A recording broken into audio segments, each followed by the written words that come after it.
6. Hey! 7. We're back, everybody. 8, 9, 10. We are back. I'm wearing my fucking fetus jacket. Yeah, Hassan's got aborted babies on his jacket right now, Yep. 'cause he's balling like that. Yep. He got it in Philadelphia. Shout out to Suplex.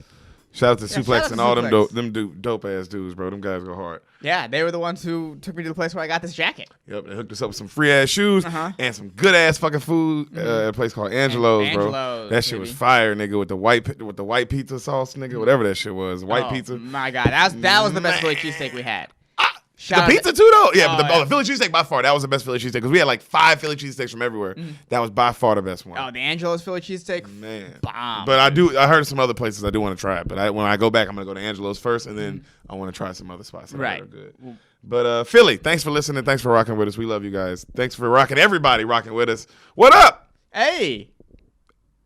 UFC 249. We did it. I mean, we didn't do it. We watched it. Hey, we watched it. This shit is so not relevant anymore. Yeah. But we filmed ahead of time. Y'all know that. We got shit to do. So we had to bank some episodes. But we just watched UFC 249, and it was exciting for me and Hassan because sports. Yep, it's back, and it sports without audiences will definitely do in the meantime. Bro, that shit was good. That shit, it was weird at first. As everybody says, it's just because it is. It's just, it was weird, but bro, that shit was good. Hearing them kicks, nigga, what? Woo, man, bro, that shit was fire. The funniest part was at the beginning, and this is a credit to how good of a professional Bruce Buffer is, him figuring out the intros. Oh, man. But the best part would be, and in this corner, it's this fighter! And then the pause for the applause, and then pure silence.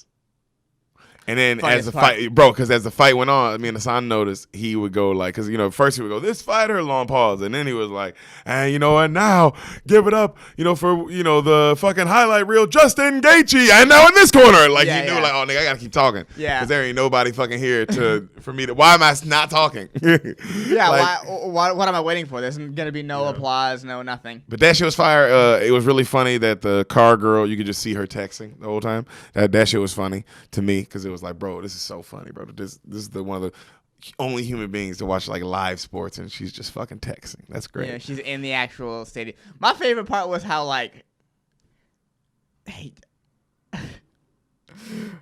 the whole team wearing masks, but then hugging the fighter and the guy. Bro. The nigga wearing a mask as he rubs cream on the nigga's face, fool, and in his nose. And hey, fool, just fucking take the mask off, dog. Yeah. They about to fight. There's blood on the mats. Let him take the mask off. Yeah. At a certain point, it's like, come on, we're not retarded. I saw a nigga get his eye beat out of his face in one of the early fights. It was awesome, by the way. It was a good ass fight. A lot of the fights were fucking great, bro. Something that I noticed was very funny. It was me and my girlfriend were watching. She's in the kitchen, right? She's in the kitchen cooking, right? As women do, as they should.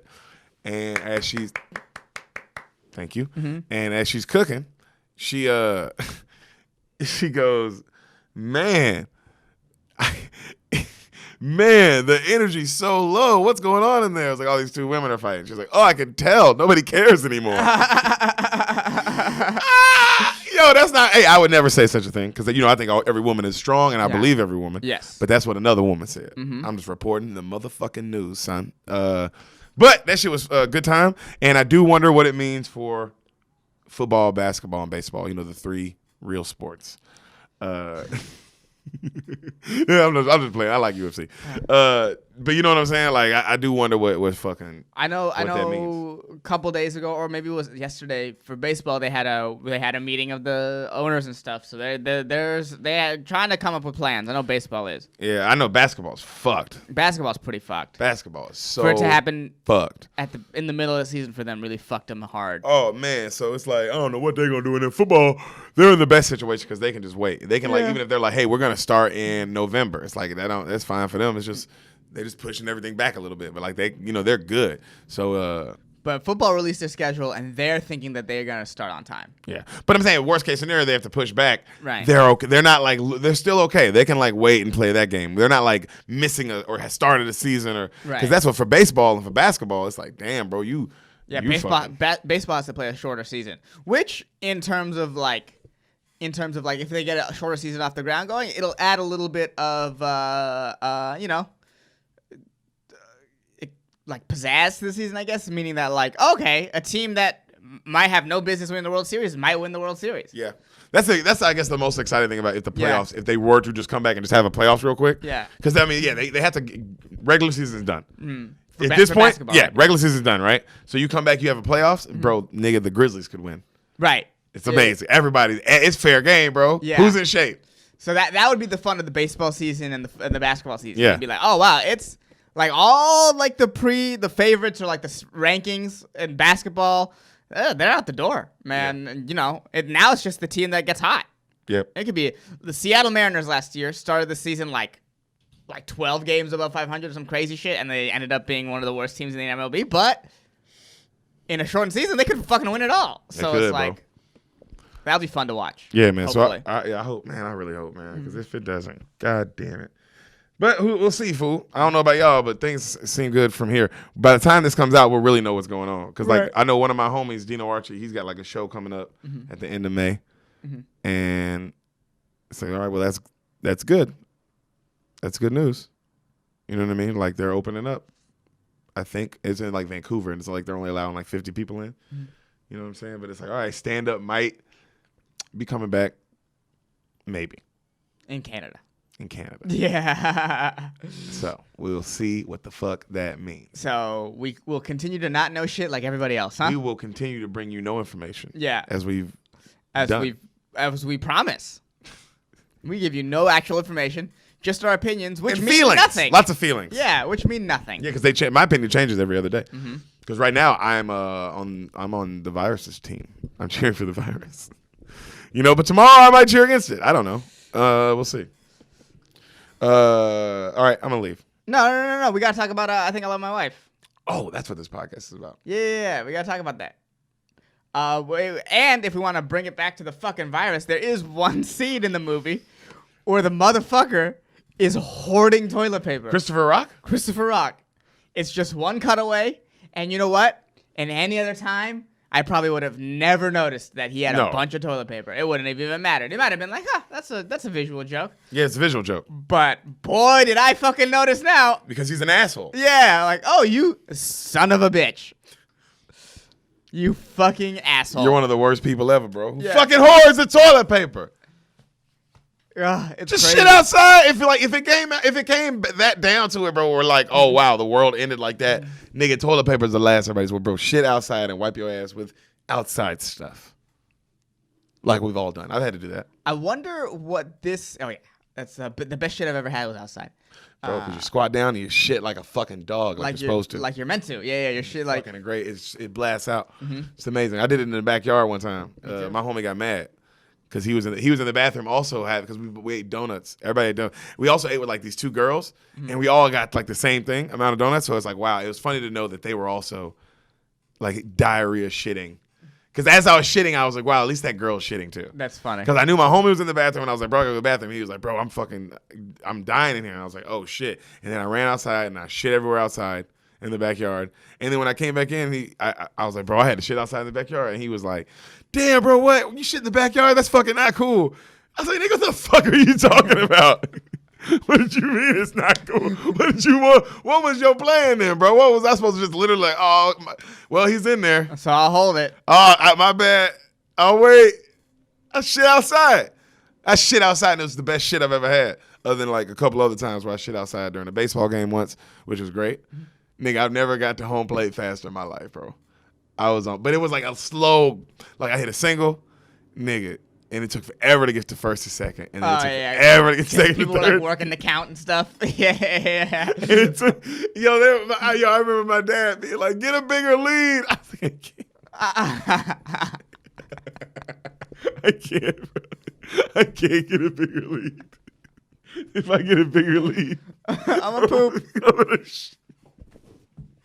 I'm gonna shit all over this shortstop. If I get any more, I gotta just stay near the bag. So can't nobody be diving. Yeah. You know what I mean? I just gotta be able to just go right back. Oh, man. Man. But I got home though, fool. I got home and man, and then like right when I got to the play, I said I gotta go, and I ran all the way to cause like around like the fence, you know, cause it was like a wood fence, and then I shit right back there, bro. Shit everywhere.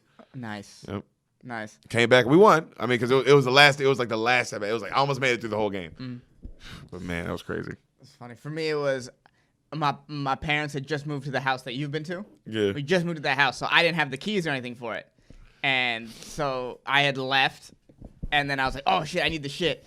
But my parents had left, too, and they had took the keys. And the one door they left unlocked for me, because they were, like, in the process of making more keys and stuff. That's where they were out doing, was making me a key. Yeah. They had locked, because they had just assumed that I would be out. Yeah. Right. And then I had to shit in the backyard. And while I was shit in the backyard, I was like, oh, this is what we were meant to do. Yeah, bro. This is what we were meant to do. I had the same feeling, bro. When you shit outside, you realize that God is real. Yeah. And he wants you to shit like a fucking animal. Yeah. Yeah. It was clean. It was the breath of fresh air. It was nice. Bro. Shitting in fresh air. That's what life is really about. Goddamn right, bro. You know, people say it's about love or being kind to other people. It's not about shitting with a breeze. Yeah. It's definitely not about cheating on your wife. No. Oh my God. I wish they had written this movie. I think I love my wife. I wish they had written this movie after they had gotten divorced. Both the boys? Yeah, the boys. It would have been, I think, an interesting perspective. There's sometimes, you know, and this might be Chris Rock and Louis C.K. wrote that movie. Yeah, this might be me putting, you know, my view of, or like putting views in their head, or you know what I mean, just putting thoughts. But sometimes in the movie it felt like, oh, is he not cheating on his wife? Because they don't want their actual wives to think that they're cheating on them. Part of me felt that a little bit of just like, because like the movie, think about the movie from this perspective. This dude is straight up cheating on his wife. He falls in love with the other woman, like really falls in love with the other woman, but still chooses his wife at the end. Mm-hmm. It's a crazy movie. You know what I mean? The stakes are a little higher. The threat is a little higher. And that's what a part of me felt like a little bit was like, holding back a little bit. Yeah. People do that all the time, bro. People fucking, man, almost cheat all the time. Yeah.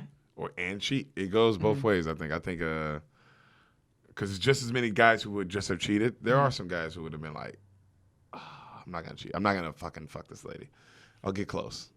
Remember Vince Vaughn in Old School? Yeah. It's a guy. That's a real guy. That's a guy as much as there's the guy in fucking Wedding Singer. Okay. That's how I look at it. It's like, man, you know, and then there's just going to be so many variations of that guy. But I also look at it like this. Nigga cheating, emotionally cheating is cheating. That nigga was cheating. Emotionally cheating to me is cheating, bro. Nigga, it's probably worse. I got coronavirus. If I find out, I'm sorry, I got corona. Don't listen to this. Cover your ears. Cover your ears. But if I find out, bro, if I find out Sam was laughing at another nigga. Right. I beat the shit out of her. Dude. Taking walks with him. No. All that sort of stuff. Not fucking. Just laughing.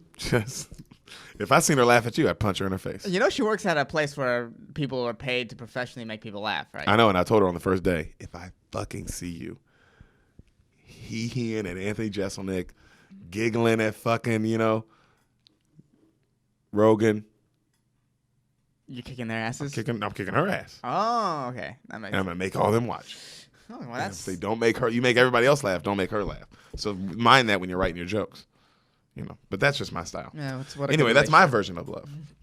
But no, nigga, don't emotionally cheat. Emotionally cheat's fucking the worst, bro. Nigga, finding out like Sam hadn't fucked nobody, but she's been like, if I had to like, but like texting, yeah, and just like clearly like, oh God, or she found out like some shit like that, nigga. I bet it would just it's gross. You just like, oh, bro. Because also it's really just about like, man, what's not going on in a relationship? There's a lot going on, but then again, you know, I'm not married yet, so we'll see. Yeah, I mean. Chris Rock can't act. Chris Rock cannot act. We all know that. He can't act. We all know that. Hey, you know that, don't you, Chris? That's not even a diss, bro. You know that you can't act, my nigga. It's not you're the best stand-up comic in the world. Mm-hmm. You're arguably the best stand-up comic in the world, bro. You're in the top 5. You're on Mount Rushmore. You cannot act. No, you just have the same face, the same. Yep. You can write a movie. You can write TV shows. Yeah, you're a great writer. Sketch comedy. You can do lots of shit. But let someone else have your roles. You can have Madagascar. It's not your face. That was awesome. Yeah. Murdered that. Yeah. Murdered that, dog. You murdered it. Leave everything else alone. Man, bro. Top 5, you put Eddie Murphy in that movie, bro? That's an That's Oscar-winning movie. Goddamn right. But yeah, it's just I got mad. There was a time when I got up and had to yell at the pillow. I had to yell into my pillow because I was like, "The fuck." Yeah. The fuck? He's taking the call at work? Get out of here. Get out of here. How hot was Miss Washington? Oh, my God. Oh, my God. Put your tongue around her penis, huh?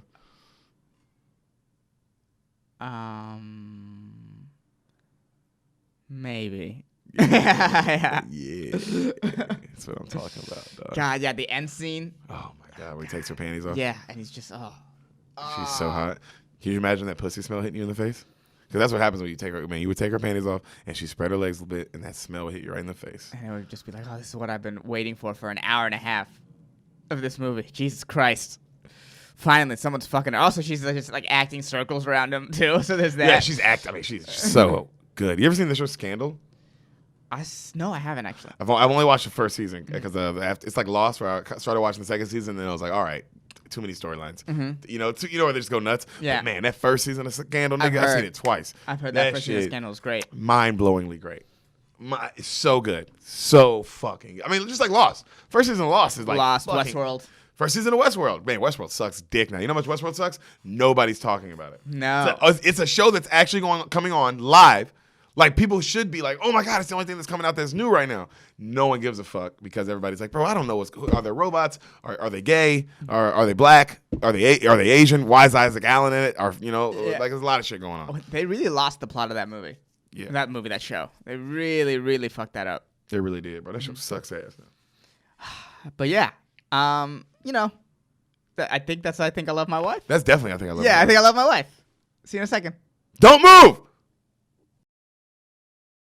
Beaners, this is your intermission right now. Before we get into the episode you are here for, really quick, thank you for listening. Yes, we love you. We do. Please subscribe to us on YouTube. Rate and review this podcast on iTunes. Please rate and review. That stuff matters. We could use the help, and we would appreciate it. Yeah, tell your friends about the podcast. We know you love it. Tell your friends about the podcast. We know you love it. You keep going back and listening to old episodes. That's how we know you love it. We appreciate that. And follow us on Instagram at Spoil the Beans, and then you can find our individual Instagrams. We're linked on everything. Follow Derek us Poston, Sanamad. Yeah. Yeah. Oh, and shout out to Greg Scamato for making our theme music. If you want some more samples from him or maybe help from him, check out gregcanhelp.com. Yep. Yeah. And now back to your future presentation. We're back. We are back. We're back. We are back. I'm sorry. I thought we were doing the dance together. Nope, we're not because I hate that dance. Motherfucker. Man, it's stupid. God damn it. Hey, guys. My name's Derek, and I love graphic design. Really? I love it, love it, love it, love it. Tell me more. Where do you get it done? Dude, only one place and one place only, and that's why I said only one place. Okay. CheetoCon on Instagram. At CheetoCon on Instagram. That dude's graphic designs are fucking awesome. They're brilliant. They're smart. They're clever. They're funny. They're fun. And God, I want to have sex with them. Yep. CHITOKAN. At CheetoCon on Instagram. They're fucking awesome. The Jews are here. That's his slogan for his fucking graphic design. It's his company. The Jews are here. Weird slogan. It's a Nazi symbol. That's his slogan with that under it. I don't know what's going on. But it's adorable. It's greatly designed. It's greatly designed. Fucking designed. Go check it out, guys. At CheetoCon. The Jews are here. Fuck yeah. Yeah. And you know what? I'm Masan Ahmad, and I love football. Football. Yeah. And are you ready for some football? On a Monday night. A Monday night party. Oh, man. All-time great song. Yep. Big old tits. Yeah. I like football, and I like to know what football players are doing during this quarantine. Like Russell Wilson, Lamar Jackson, and other black people. Yes. And specific black people, Darren Bates. That's what I'm interested in. I follow Darren Bates on Instagram at Westland_Son56, or you can just look up Darren Bates. _56. Oh, Westland_Son_56. At Westland_56, Mr. Darren Bates for the Tennessee Titans. You follow him on Instagram. You say nice things. You talk about his nice body, and you say how ugly he is. And that is the Darren Bates way. Yes. DARENBATES. Darren Bates. He's ugly. Guys. You know it, DB. Also, go listen to the Lean On Me episode if you want to know who Darren Bates is. Yeah. He's on that episode. And All-time great episode. Probably one of the best episodes we've ever done. Golly, man, there's so much going on. There's so much going on. Coronavirus. It won't stop fucking eating my butthole up. You know what I'm saying? It's eating your butthole up, huh? It's the reason I'm diarrheaing everywhere, probably. Oh, that's... Anyway. Okay. Explains the smell in the room. Anyway. Mm-hmm. Anyway. That's not important. What's important is the movie we're going to do today. Derek. What? Hold on. I'm in... What? Derek. I'm always doing you favors. Yeah, you do me favors all the time. Yeah, you know what? I should do me one right now. I know. And you know what? It's bullshit. I'm being a bad friend. Hoarding all the favor doing to myself. I think it's time I ask you to do a favor for me. Wait, what? Wait, why am I in your seat? Yeah, and I'm in your seat. Wait a minute. This is a motherfucking reverse episode, bitches! This is a reverse, goddamn it! Reverse episode! I didn't know! And...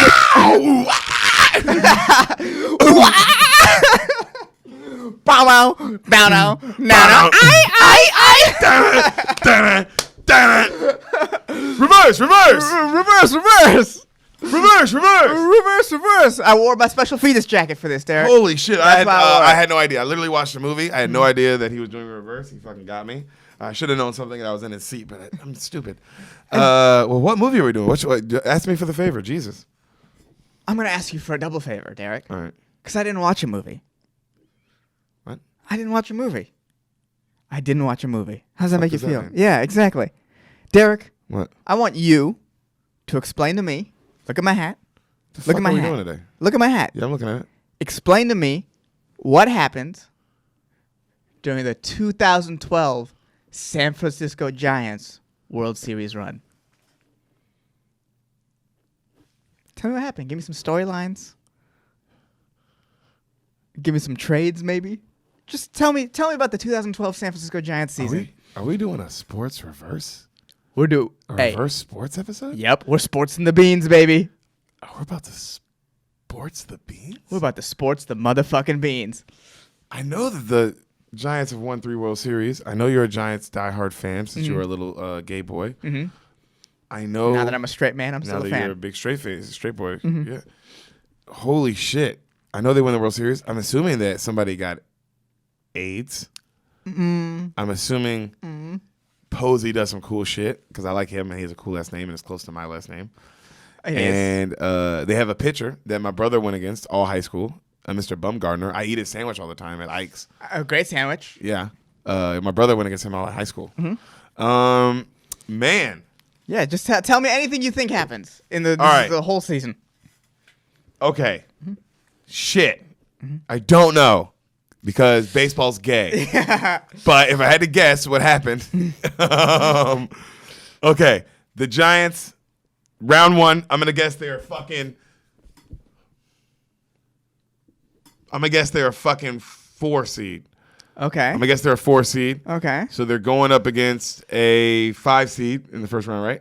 Who they go up against in the first round? This is your story. You tell because it's like, who I'm saying, if for 4 seeds in the first round, they'd be going up against a... It's baseball. There's only 4 teams that make the playoffs. Oh, total? Mm-hmm. For each league. So they'd be going against the 1 seed. Okay, they'd be going up against the 1 seed. Mm-hmm. So they upset the 1 seed in the first round. Mm-hmm. Who's the 1 seed?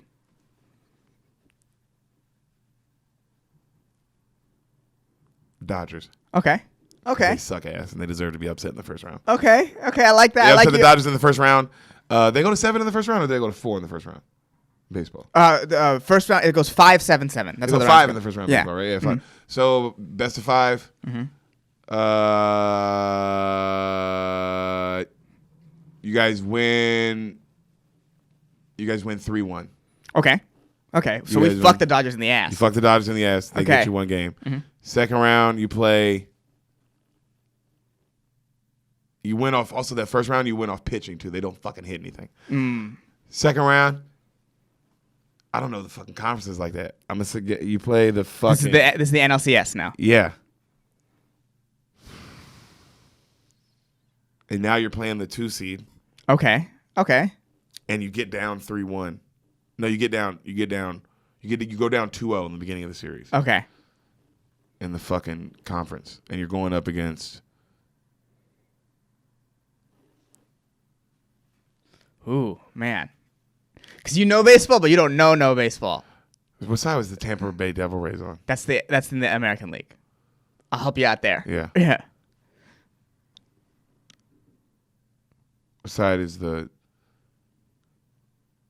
What side are the Nationals on? Nationals are on the National League. They're our side. It's not the Nationals, though. Ooh, it's not the Nationals. No. Okay, that's interesting. This would be around the time that the Nationals started appearing. Yeah, let's go Nationals. Okay. Nationals, you guys go down 2-0, come back, win 4 straight. Okay. I like this. Win in fucking 6. Okay. And I mean, you win in 6 on a game winner, too. Okay. Oh, okay. Walk-off home run, game 6. Walk-off home run to send you to the fucking World Series in game 6. Damn. Yeah, holy shit. Damn, what a story. Dude, I'm badass. And then y'all play in the fucking World Series. Who do we beat? The number 1 seed. Okay. And y'all play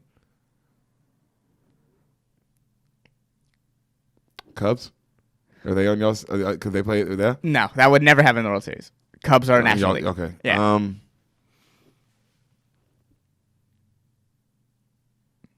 Phillies. National League as well. Wow, this is great. You don't know the leagues of the teams. I didn't know. I didn't know you did watch baseball like that. It's been a long time. Yeah. That's awesome. Oh man, I'm just trying to think of who was good around then. There's so many things that are gonna blow your mind about this season.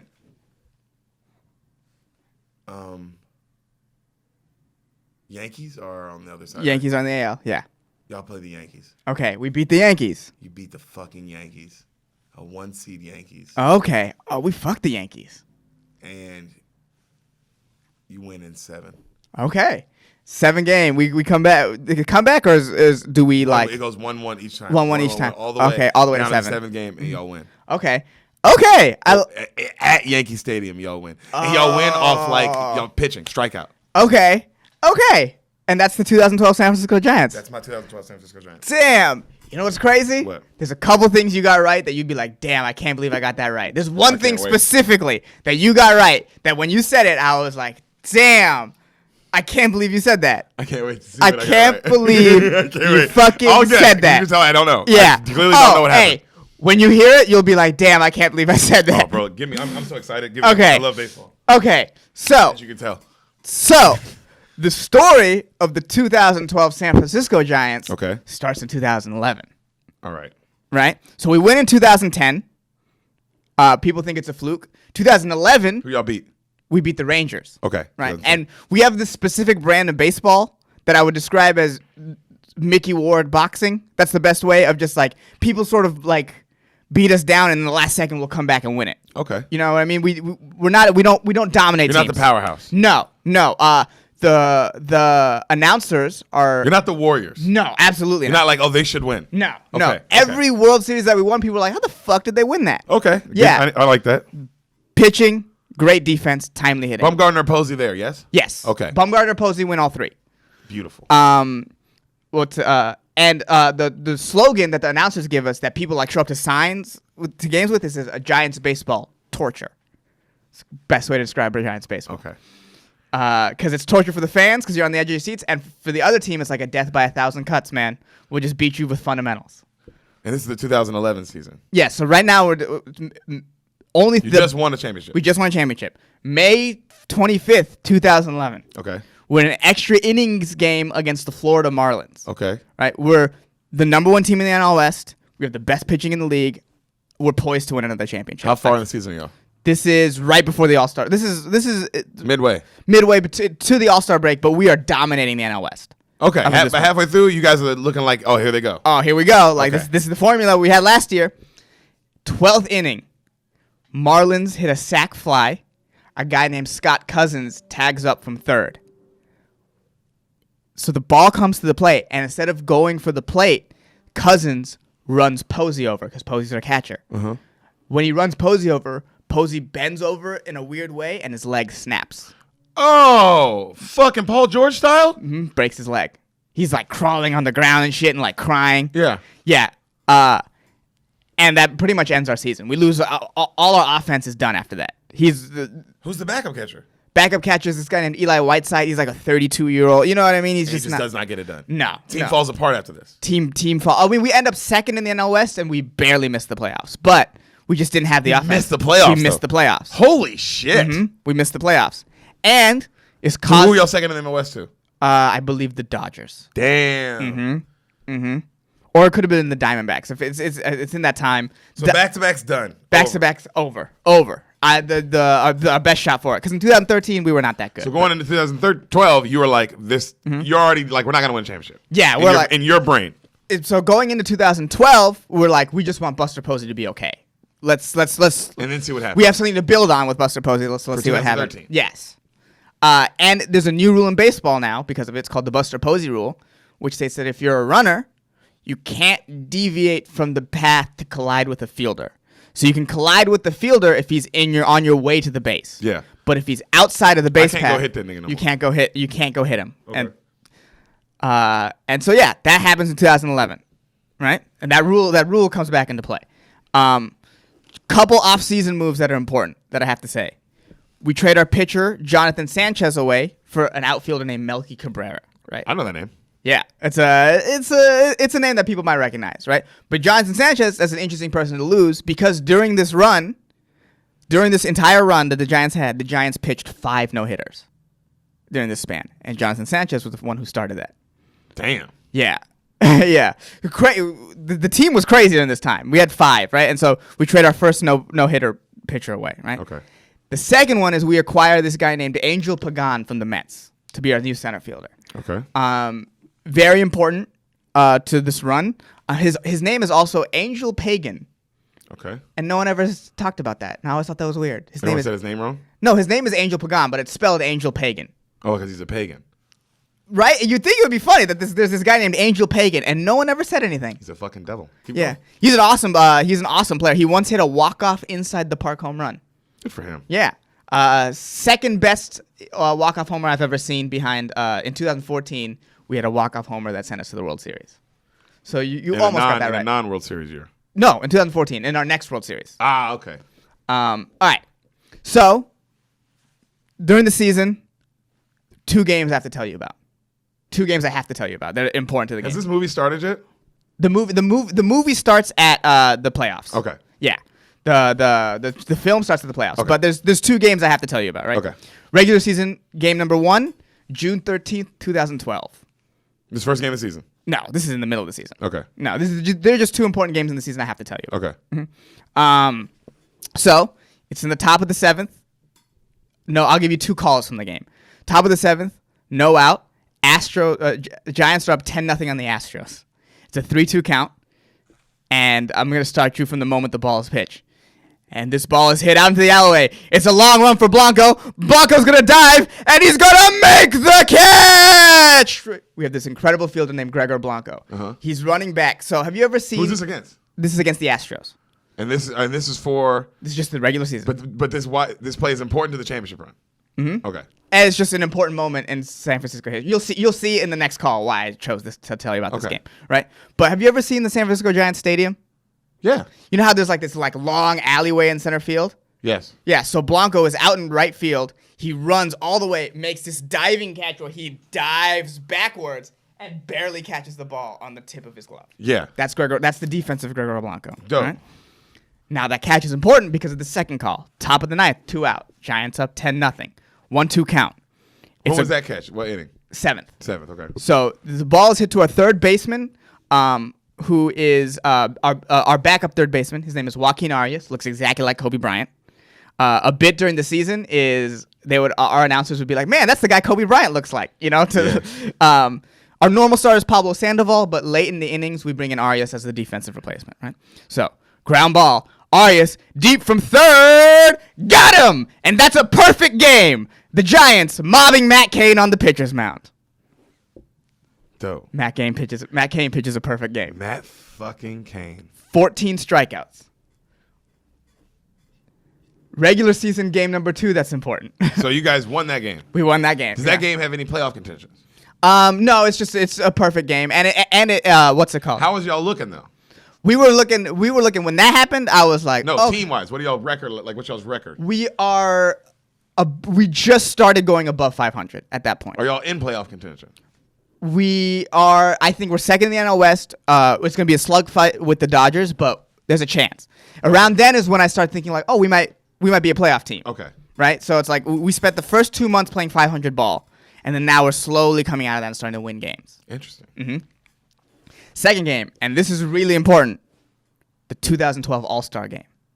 It's very important to this story, right? Because this is during the time when Major League Baseball had that dumb fucking rule that the winner of the All-Star game was the host of the World Series. Yeah. Which, by the way, dumbest idea I've ever heard of in my life. Yeah, because it ruins a championship game. Well, yeah, and it ruins give the team with the biggest record the home field advantage. That's how that always works. That's why they won. That's how that always works. That's why they won so much, though. It's like if that was the case, I would have won just enough games. Right. Yeah, and then you'd have to play in the all. You'd have to play in the all. This doesn't make any sense. The All-Star game should be fun.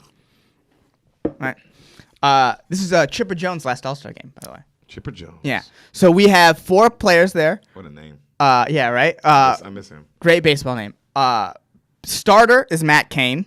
Okay. Right. He's the starter. He's Buster Posey is the starting catcher. I lied. It's not Bumgarner. It's Matt Cain, who my brother went against in high school. Yeah, my brother. That makes more sense age-wise too. Yeah. Yeah. I lied. It's Matt Cain. Damn, bro. Matt Cain was on this team. Matt Cain won all 3. Matt Cain was one of the. My brother went fucking played against him his whole high school career. Oh, he must have been dominant in high school. He was beast. Yeah, he must have been. He was a beast. So we have Matt Cain is the starting pitcher. Posey is the starting catcher. He's batting .289, and at this point, he's already had comeback player of the year locked up. He's killing it. That's done, right? Third baseman is. They're all stars. Yes, starters too. Third baseman starter is Pablo Sandoval. Okay. He makes it, and then starting outfielder Melky Cabrera, the guy we traded for. Damn, how many all stars? 4 starters. Woo. And at this point, Melky is murdering. He has 51 hits in the month of May, received most votes for any outfielder and anyone in the National League. He's batting .353. Killing it. Yeah, and as of right now, he's in talks for MVP. Like, people are like, oh, this guy might win the MVP. Yeah, with that 353, get the fuck out of here.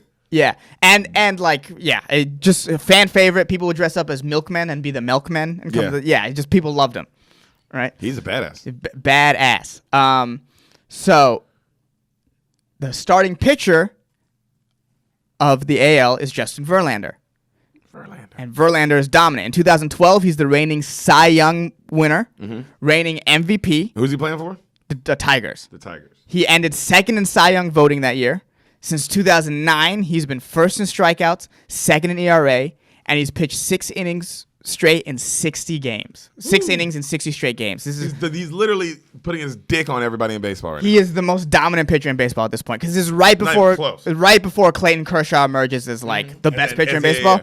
Yeah. But no, I remember the Verlander era when it was like, nigga, it was him, period. And he was the best pitcher. All right. So, in the first inning, right, the bases are loaded. Top of the first, bases are loaded. Pablo Sandoval comes up on a 1-1 pitch. He hits a ball that bounces, that's in the dirt pretty much, over the right fielder's wall for a bases clearing triple. And it's the first bases clearing triple in All-Star game history. Wow.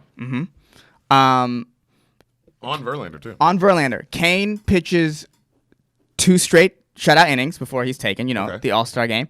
And in the top of the 4th, Melky Cabrera hits a 2-run home run. Woo, Mel. 8-0 NL. Posey catches for 5 innings. Melky Cabrera wins the All-Star game. He was All-Star game MVP. Because you guys win. What's the score? The score is 8-0. Oh, y'all blow them out. We blow them out. We blow them out. So the Giants players have 5 RBIs, 4 runs, and 2 shutouts innings pitched. Okay. So I always like this because we won ourselves home field advantage in that game in the same stadium. This is in Kansas City. So this is the same stadium where we won Game 7 of the World Series 2 years later. Wow. Against Kansas City. Against Kansas City, yeah. Damn, off a walk-off. No. It was a walk-off to get there. That was the year that the Bumgarner just dominated. Yeah. That was 2014. Okay. Yeah. Damn, though. All right. So y'all fucking get home. If y'all make the playoffs. Yeah. Y'all still haven't made the playoffs yet. We haven't made the playoffs But yet. if y'all were to somehow make the playoffs, y'all niggas would have home field advantage. Right. Interesting. Right. Almost. There's a couple more things in the season that I have to mention. July 13th, Tim Lincecum is demoted from the top spot of the rotation and replaced by Bumgarner.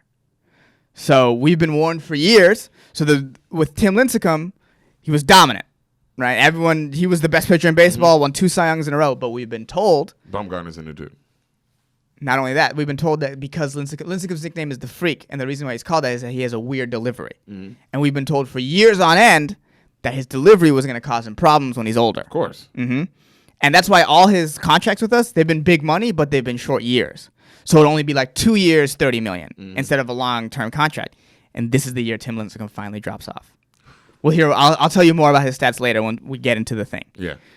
July 27th, we trade for a journeyman named Marco Scudero. Okay. With his 6th team, he's 36 years old, and position? Second base. Okay. And he hits 306 for us for the rest of the season. So he's a very important key player. Very important key player. You guys needed a second baseman. He came right in. He came right in. Started immediately. Demoted our second baseman. Demoted guy named Ryan Terrio. Never started another game because he was just having trouble. Yeah, just not the best hitter. July 31st, league, we trade for Hunter Pence. Okay. Yeah, and he becomes right field, and he becomes just a spark plug for the team. Very likable. He's like a sort of moral center. You know what I mean? Like he's the energy of the team. Okay, you need that. Yes. Yeah. The rah guy. August 15th, Melky Cabrera gets busted for PEDs. Ooh. Fun. Melky. Melk, you were doing so good. He was doing amazing. Big blow. We thought that was it. I thought that was it. When that happened, I thought that was it. How are you guys doing right now, regular season? August 15th, we had just... August 15th, we're like, we're in the driver's seat. We're still battling. But you should make the playoffs. We should make the playoffs. Okay. We should make the playoffs. If not as the winner, as the wild card. But losing Melky is a blow. Devastating. Okay. Devastating. We're almost in September when he gets busted. Oh, yeah, this is bad. Yeah. And the weird part is he tried to... So the year before, Ryan Braun got busted for PEDs. I'm pretty sure it was that year. But like there was some weird mishandling of the test tubes. So like they were like, we can't really... It could have gotten compromised. We can't suspend him, right? Yeah. He got off on a technicality. Lucky boy. Right. So Melky and his cousin create a fake website for themselves to try to make it look like the company in charge of of like handling the tubes fucked up, like they create a fake website with like these fake procedures that would make the whole thing tainted and like get him off on a technicality, and then he gets found out because obviously you're a baseball player, you don't know how to make. And you don't know how to do shit. Yeah. You fucking don't know how to do shit. You know how to catch a ball. Wait a minute. So this nigga, did you get caught for that too?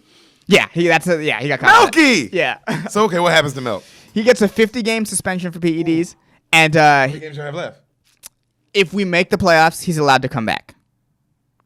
It's like that. Spoiler alert: we don't want him back.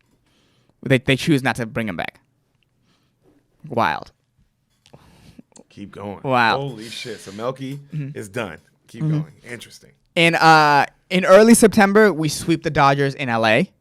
And that's when I was like, we won the division. Yeah. Right? We clinched the division in late September, because of the mathematics, but we won the division there. Okay, so you already won the division. That's why you're in the driver's seat. You're good. Yeah. And then last series of the year, we knocked the Dodgers out of playoff contention. So they're done. They're done. Dodgers are done. And you guys are in the playoffs. We're in the playoffs. Yeah. Posey goes off in the second half. He batted .385 in the second half of the season, post All-Star break. He batted .385, hitting .433 against left-handers. His batting average, .336, is the highest in the majors. He also had 103 RBIs and 24 home runs. Put him in the fucking Hall of Fame right now. Yeah. Right now. I went to a game in early August. This year. Of 2012. This season. Okay. Yeah, with a girl who 22 years old. Didn't return my feelings. I'm 22. How old are you? I'm 20. 20. Yeah. With a girl that did what? That didn't return my feelings I had for her, but that's neither here nor there. She got tickets to a baseball game. Yeah. Fucking bitch. But every time Posey would come up, the crowd would chant MVP. That was one of my favorite fan moments. MVP. It's nice to be able to chant that and like fucking mean it. Yeah, dude. All right. I totally get that. When I'm playing at 2K, they chant that for me. Right. Again, but 2K isn't real, and they chant it though. They do chant it for Derek, and Derek's player on 2K is always black. Wearing, well, unfortunately, and is always wearing. He's always wearing a football helmet. Yeah. Wherever he walks. He's won 10 MVPs, 9 finals, and 9 finals MVPs. Yeah, dude. He's a little, done with being famous. So he wears a football helmet now. So you know how Buster Posey feels. Yeah. Yeah. So Buster Posey raped the second half of baseball. Mm-hmm. Ladies. Keep going. All right, so let's talk about playoff seeding. What's the seeding? Giants are the 3 seed. So our movie still hasn't started yet. No, well, it's about to start okay, keep going. right now. Keep going. Giants are the 3 seed. Reds are the 2 seed.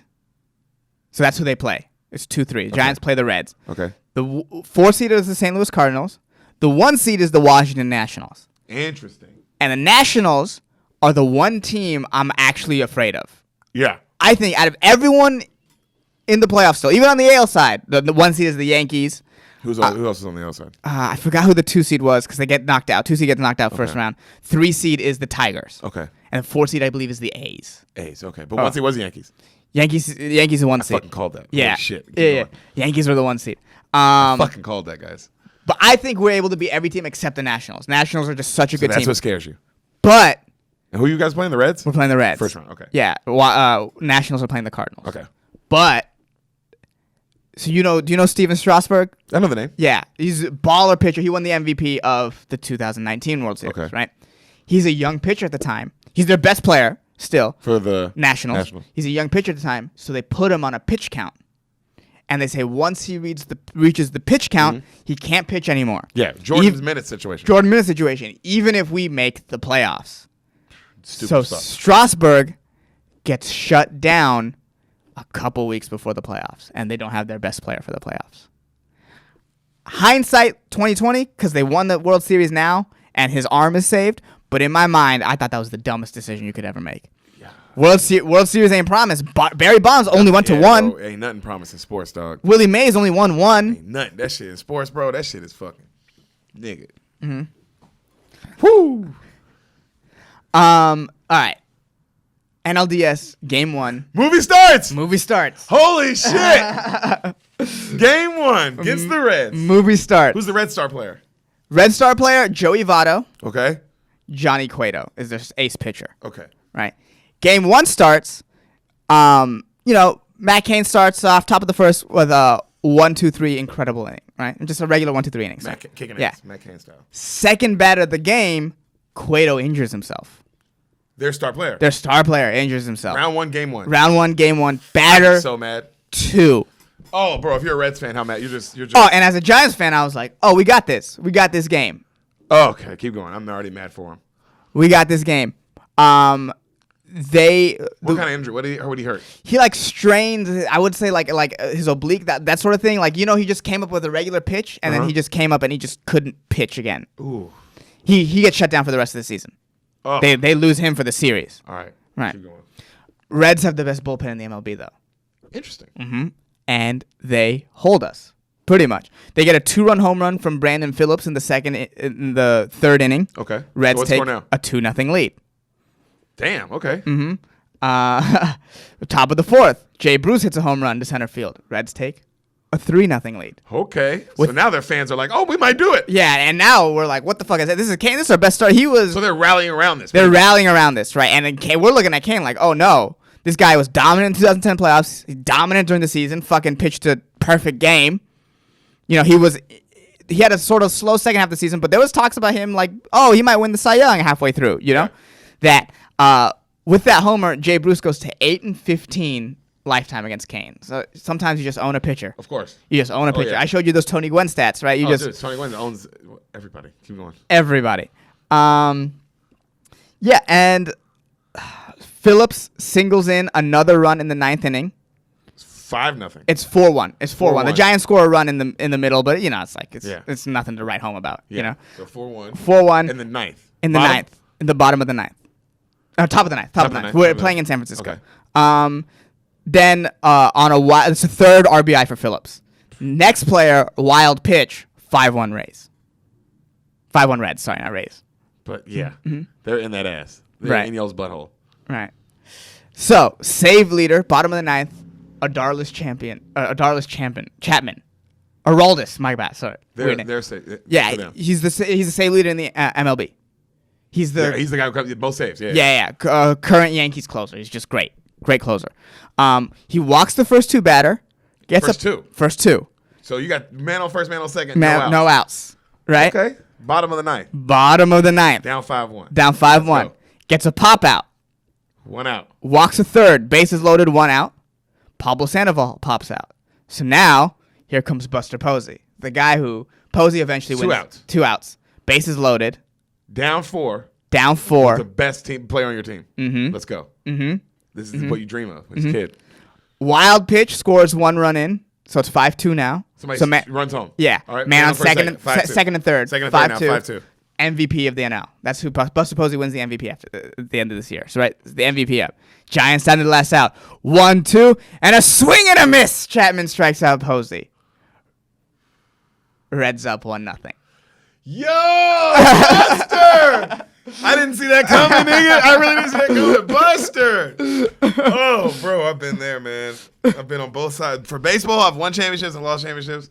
And so, man, bro, I've been there, dog, where you like, because so many times it goes right. And then, bro, man, at times it doesn't, though. And in your head, when you play, like, in my head, when I fantasize, and I'm the best player in baseball, you come up in that situation and you hit the home run to tie the game. You hit it. And it just, the story, if the magic felt like it was there and it wasn't. It always does feel it, but this is what makes you a champion. Is the next time you're there, you're not thinking about the time it failed. You're like, I'm gonna nail it. Like I'm always gonna nail it. Right. That's just how you gotta be. Mm-hmm. Damn. So all right, y'all down 1-0 to the Reds, bro. 1-0. Game 2, and Reds again at San Francisco. So you didn't San Fran. First 2 games in San Francisco, last 3 games in Cincinnati. Right. That's how we play. Madison Bumgarner versus Bronson Arroyo, who's like 40-something years old. He's an old man, and they butt fuck us. You already got butt fucked. 5-1. They 5-2. Butt fuck us. Even worse. Even worse. We don't get a runner on until the bottom of the 5th, and that's our only hit of the game. Oh, nigga, they let y'all know. Yeah. What's the final score? 9-0. A running inning. Yeah. They gave y'all a running inning. They fuck us. The thing of note is that Lincecum, who has now lost his position in the starting lineup, comes out of the bullpen for us. So Bumgarner pitched that game. Bumgarner pitched that game. He allowed 4 runs. So he was getting waxed. Bumgarner had a bad second half of the year and a bad start of the postseason. Clearly. Yeah. And the Lipscomb guy's old and just not looking good either. Yeah, he's not looking good. He's coming out of the bullpen, gets 3 outs. He doesn't let out a run. He doesn't let it run. But it's just it's over. You get your ass whooped. Yeah. The game is done. As a fan, you're watching this game, yes? Mm-hmm. It's over. Yeah. In your head, this team has y'all's number. Yeah. They had our number in the regular season. I felt that way too. There were 3 teams that we had better records than us, and the Rays were one of them. Reds. Sorry. The Reds were one of them. Fish, not a big C. Yeah. I know you get those confused. The letter C in a fish. In a fish, yeah. It's constant in my head. I'm like, what? I know you, buddy. Yeah. So, they're up 2-0. Damn, bro. And now y'all going to Cincinnati. Cincinnati, in a ballpark we went to. Woo! Where you got that Reds hat. I love this hat. Yeah. Should have worn more. Hat. Yeah. I didn't know, though. Yeah. How were you supposed to know that they played the Reds? If I would have, that would have been crazy. Yeah. So the Reds have the best home record in the NL, and they haven't lost 3 games in a row all season at home. So this is over. It's over. And in my mind, I think it's over. Oh, my God. This is over. I think it's over now. Yeah. I'm not even kidding. I'm like, well, this is over. Game 3. Weird series to pick. Yeah, right? Yeah. I picked one where we lost in the first round. It's a really short. And got blown out, too. It's like, damn, it wasn't even a good first round. It's a really short episode today. Game 3. Homer Bailey, that's his name, versus a guy named Ryan Vogelsong.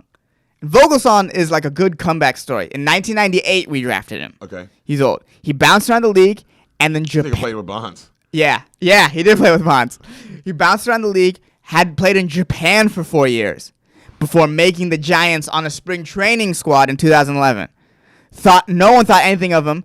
Barry Zito gets injured. Ryan becomes a starter in the second game of the season. Yeah. And then he becomes an all-star that year. He becomes a lights-out pitcher. Good for him, man. I love stories like that. Fucking nowhere. Like the rookie or some shit. Yeah. In 2012, he was this close to having the best ERA in the league. Good for him, man. This close. So now he's pitching. Holy shit. What a big day for him. Homer Bailey ain't no fucking punk, though. Homer Bailey threw a no-hitter earlier this season. Homer Bailey said bring on game 3. Yeah, Homer Bailey is like, I fucking got this. So let's go. Mm-hmm. We're struggling to hit. The top of our order through the first 2 games is 3 for 26. Okay. Yeah. Before the game, the Giants all huddle together around Hunter Pence. And it's like like when you see Drew Brees go crazy and do the thing, it's like that. So they're having a moment. They're having a moment, and Hunter Pence is the leader, and it's wild. And like the cameras are going crazy. The announcers are like, "What the fuck is happening? You don't see this in baseball. This is not a baseball thing." Yeah, right? They're like, let's go. They're like, "Oh, Hunter." Hunter is like, "This is it. I love this team. We got to go out and win. I don't want the season to be over." Yeah. Right. We're not getting fucking swept. That's for damn sure. Giants go 1-2-3 in the top of the first. Bottom of the first, Brandon Phillips singles. On a second, the Reds. Yes, singles for the Red. Bottom of the first, right? So Brandon Phillips for the Reds singles. He's trying to steal second. Vogelsong throws a wild pitch, so Phillips moves to third. Phillips is trying to move to third, but Posey grabs the ball, guns him down. Take that, motherfucker! Oh yeah, 1 out. I'll say it later actually. That one gun down though, that's what won us the game. In the first inning, that's what won us the game. All right, go ahead, keep going. That's what won us the game. I want to see how. Yeah. Vogelsong walks the batter that's up, gets a pop out, gives up a single. Jay Bruce, the guy who hits a home run, hits another single and scores. And it scores the run. So Reds up 1-0 in the first inning. 1-0. Yeah. Vogelsong gets out of the jam. There's a 30-pitch inning. A lot of pitches. Yep. A lot of pitches. A lot of pitches. 30? That's a lot. 30 is a lot. That's a fuck ton of pitches. If you get a pitcher to throw 30 pitches, a starting pitcher especially, chances are you're going to chase him early from the game. It just is what it is. What it is. Yeah. Second inning, Giants go 1-2-3 again.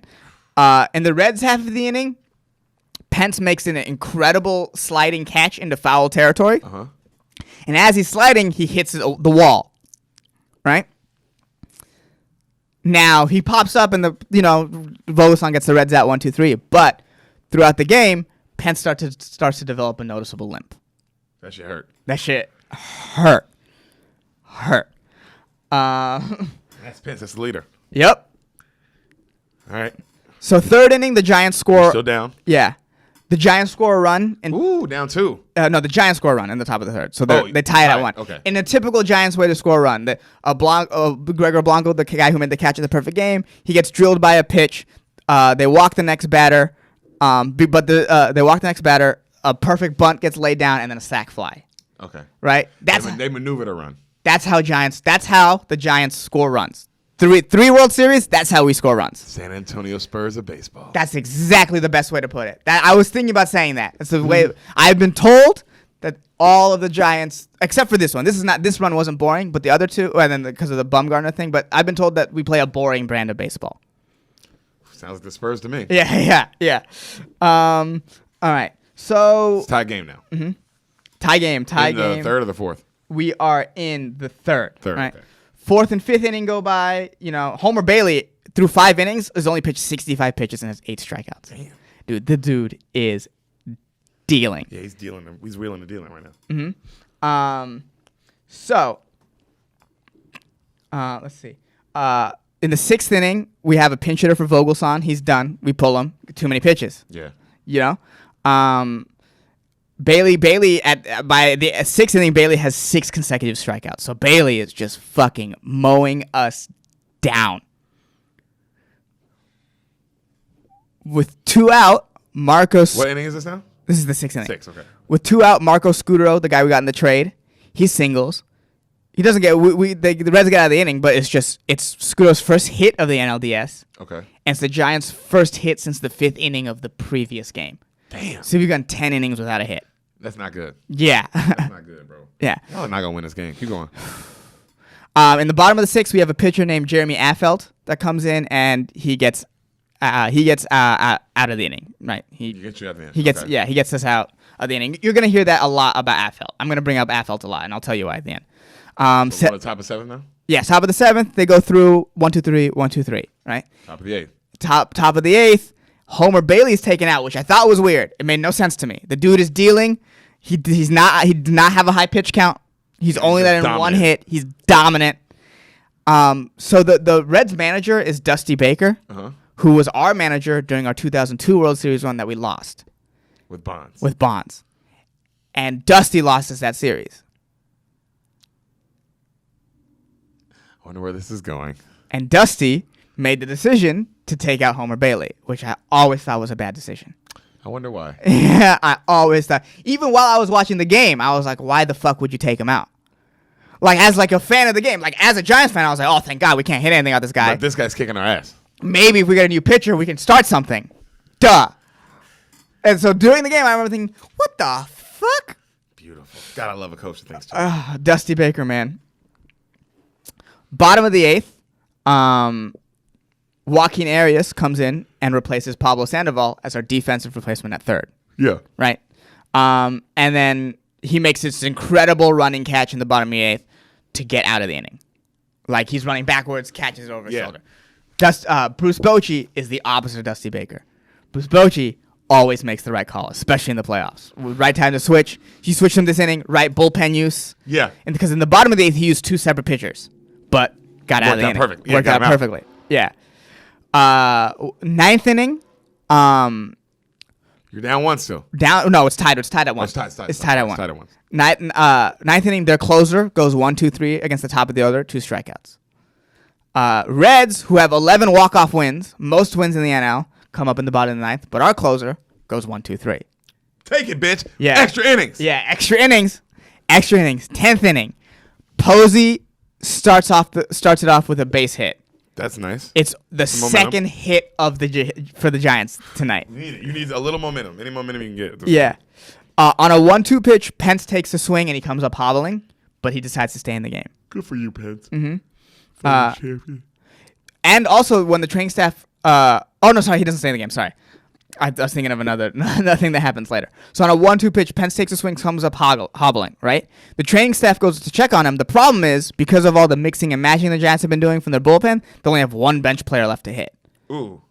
So if someone pinch hits for Pence now, the relief pitchers might have to hit. So yeah, he does stay in the game, right? That's why he stays in. That's why he stays in the game. That's important, though. And he singles to left. Woo! Limping to first. Beautiful. Limping, bro. Fucking gamer. Does he pinch runner? Do they get a pinch runner in, or does he run? Yeah. Oh no. No. He stays in. He stays in because the pinch runner is a backup catcher. Badass. So he can't. It's not like it's a fast person. Yeah. He can. But hey, the guy who did the circle, led the circle, is like, if you a leader, you a leader. He's a leader, dude. You know what I mean? You lead. You play through shit like this. Dude, I'm buying into Pence right now. Oh man, Pence, I love. Hunter Pence, I love you, bro. So Brandon Belt strikes out. So on the single, Posey goes to third. Yeah. He goes to second. Right. Brandon Belt strikes out, and then the next guy is a guy named Xavier Nady, also strikes out. So 2 outs, man on first and second. Joaquin Arias, the defensive replacement, is now up to bat. First pitch is a wild pitch. So now you have runners on second and third. Love it. On the fourth pitch, Arias hits a bouncing ball to third. The ball hits 8-time Gold Glover Scott Rowland in the chest. Uh-huh. He bobbles it a little bit. He picks the ball off the ground. Arias is a fast runner, faster than Sandoval. Beats out the throw to first by this much. And you guys get how many runs? 1 run. Woo! Yo, Joaquin, the queen. That's what I call him. Posey scores 2-1 Giants. All right, what happens next? Next, because we don't have any pinch hitters pretty much, and our closer was already pitching the last inning, our closer has to come up to bat. And he strikes out. Yeah, okay. I mean, Bottom of the 10, Penn stays in. Romo, in a rare multi-inning outing, goes 1-2-3.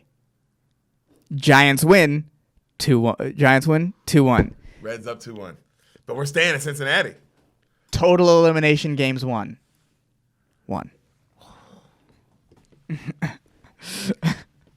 Holy moly macadoli. Let's get to game 4. Dude, that was a great game 3. What happens game 4? Great game 3. Game 4 is... I'm not going to spend a lot of time on game 4. We win this game, obviously, right? But it's one of those games you don't have to spend a lot of time. No, the game starts... We have to get through a lot, so I know. Yeah. I know you can't do it all, but that was fun. That last one was good. Game starts with the Hunter Pence pump-up circle. That's what I'm going to call it now. The Hunter Pence pump-up circle. Pumping him up. Yeah. He's Ray Lewis in it. Yeah. Angel Pagan leads off the game with the home run. First batter at the game, home run. First hit? Like first pitch? Second pitch or something like that. It's either way. First batter. Exciting. Yeah. Reds tie it up 1-1 in the bottom of second, but the Giants kind of don't look back. Gregor Blanco hits a 2-run home run.